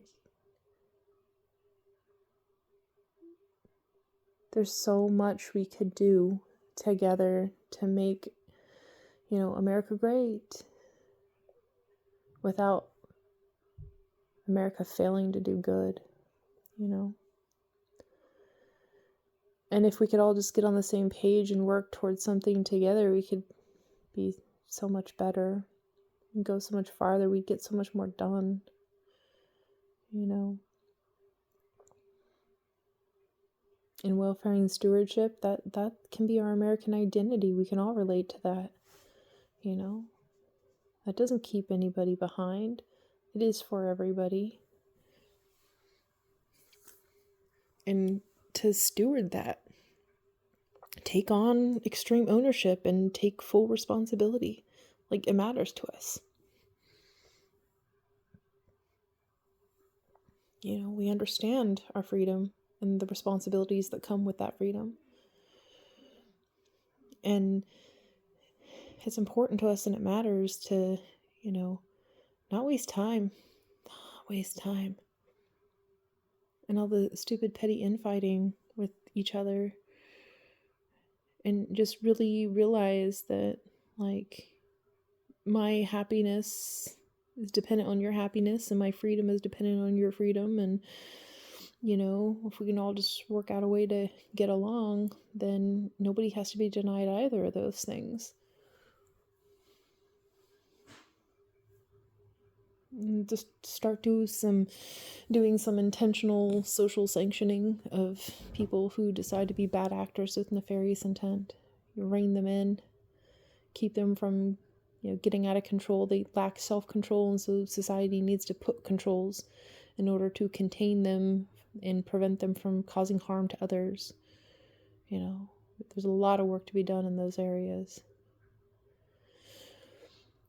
And that's going to be a lot of, the policy frameworks is like these corrective mechanisms, doing it in such a way where it's not like punitive and punishing and degrading and shaming people, but rather corrective. Like, okay, can't do it that way anymore. That doesn't really work out for the rest of us, so we're gonna have to make sure that doesn't happen anymore. Okay, moving on.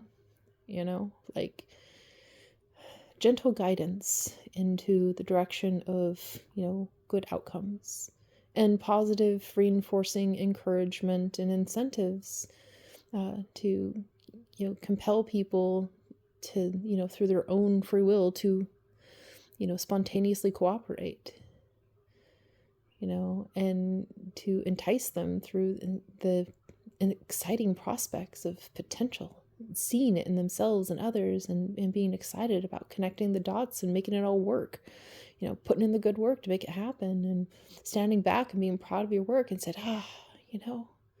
no small task done badly or done poorly. Take pride in it with distinction that, like, this is important too. This matters in the grand scheme of everything we're doing. And, my service is making it possible for you to be of service in the ways that only you can. And everybody has a role to play, and it's so important and valued. Isn't it so much better to think that we live in a world that's like respecting of everybody's like awesome potential, and than it is to live in a world that looks at everybody as like something to fear and loathe and hate and disrespect and despise? Like, yeah, what a wasted energy and such negativity. I hope to continue to like open people's eyes, to illuminate, the way of looking at things where it's like, sure, yeah, we can be pissed off and frustrated, angry, disappointed, feel pity, for our fellow humans who decide to bring their shitty versions out and do terrible things that have bad consequences that everybody has to live in the outcomes of, and it's not so great, and we wish people would shape up. It's like good. It's a good thing to want to compel people to do their best and be their best. But man, we got to do it in such a way that like inspires other people to leave behind the shittiness and join in on something that is really just about like, thank you for coming to your senses. I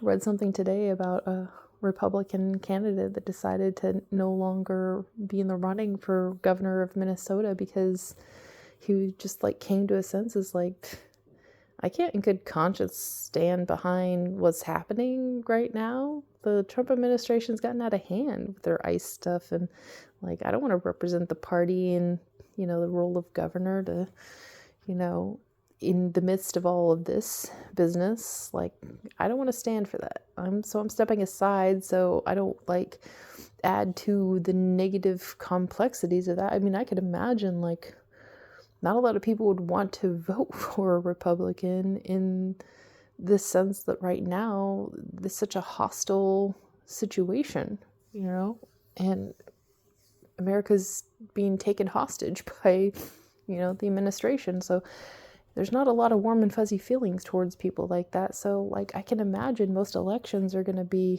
like not in favor of Republicans anyway. And it's like, at least this person was acknowledging that, like, and taking it from a moral high ground of saying, like, I'm going to leave on my own terms and under at least a principled stance to say, like, I see that there's no potential for success in this regard.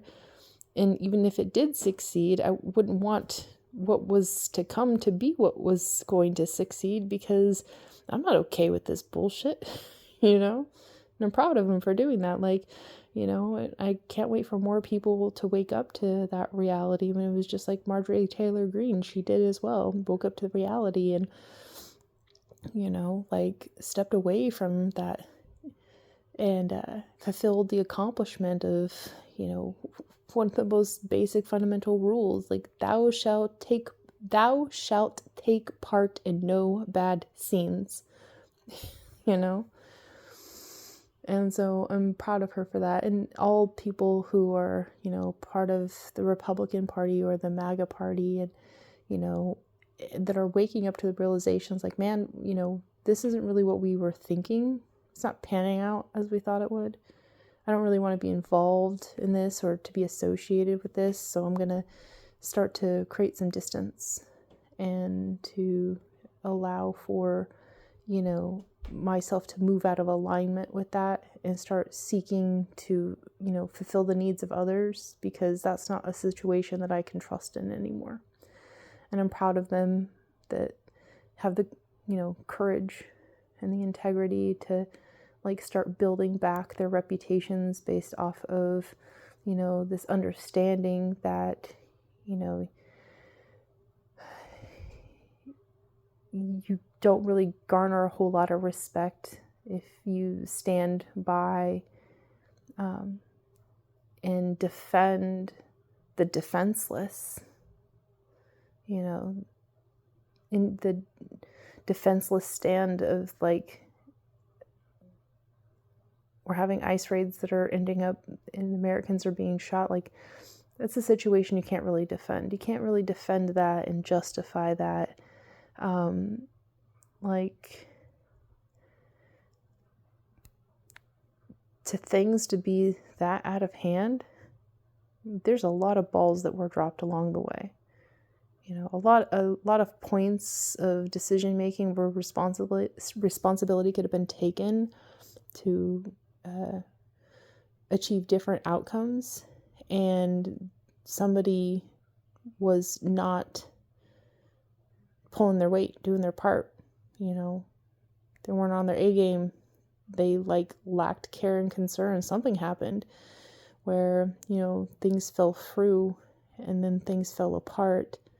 And now we're all here grieving in the aftermath and wondering, like, where do we go from here? And more people are waking up to realizations like, well, I can't from this, this new understanding, this new reality. Yeah, I can't in good conscience try to go back and pretend like everything's fine with, this administration when clearly it's not.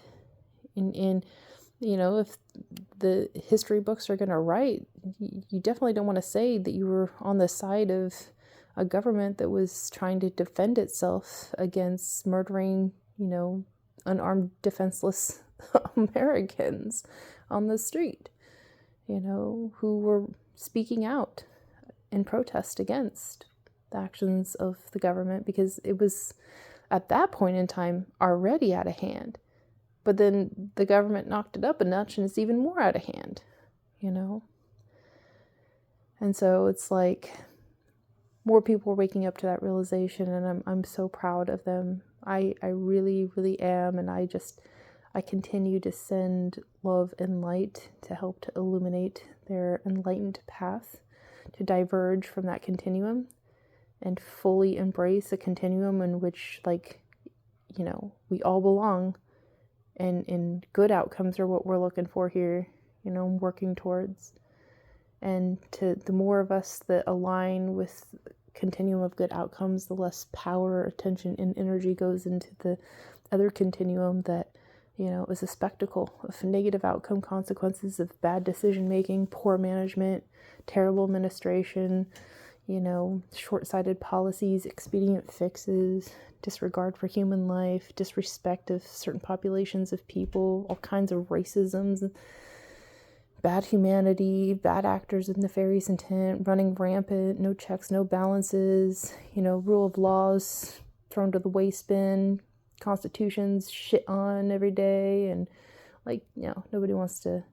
nobody's chill with that situation anymore. And if you are, your starting point hasn't started, and I just pray the graces be with you on your personal day of revelation. You realize can't do this anymore, because it's coming. There's a reckoning coming, and in that moment, and everybody has to decide for themselves where you're going to take a stand. And I hope that you'll stand on the side of in your heart what's right, and follow your heart. And even if your head tries to tell you otherwise, no, that, status quo, or comforts, or, oh, dangers, risks, threats. No, man, if it go to where you feel most alive, where your heart resonates this, it's the right thing to do. And follow that and lead forward with intention that, you're going to pursue that which is going to be good outcomes. And that's certainly what I do, and it always brings me to where I need to be. And the last thing I would say is just, of course, be of service. Consider how you can be of service to other people. Some people, being of service may be stepping down from, potential candidacy. Other people may be stepping up for potential candidacy. Some people may be, stepping up to defend your neighbors. Other people, it might be, showing up in court to sue the government for failure to, act in accordance to the law, in some sort of dereliction of duty. And to try as best you can. I know there's so much going on all the time, but try as best you can to remember, what's going on, what we've been through, what we're going through together. All of these things make up the reality that we're sharing and experience, and try to remember that with regards to others, and just be extremely patient with them. Everybody has a different starting point, and everybody's going through, things on their own and fighting their own battles, and just try not to make it harder for other people, and lighten the load if you can. Be of service in the ways that you can, just do the right thing in the right way, at the right time, for the right reasons. Help how you can in all the ways you can. Treat others as you want to be treated, and treat them also how they want to be treated. And be a good person uncompromisingly, and don't think that you need some sort of threat of eternal damnation in order to be a good person. Just be true to, yourself, and to, allow others to do the same. And for the most part, you'll get through, and you'll be on the right side of, the righteous side of, the potentials of where you find yourself, And I just pray to everybody just to stay strong through that process of growth and maturity that you're going to have to go through, as we all realize and wake up to the realization of man, we're really in it, aren't we? We have to get ourselves out of this mess. Got a lot of work to do, and we must do it together. I know I can't, but we can. With that, I'm grateful for your valuable time, attention, and consideration. Be well.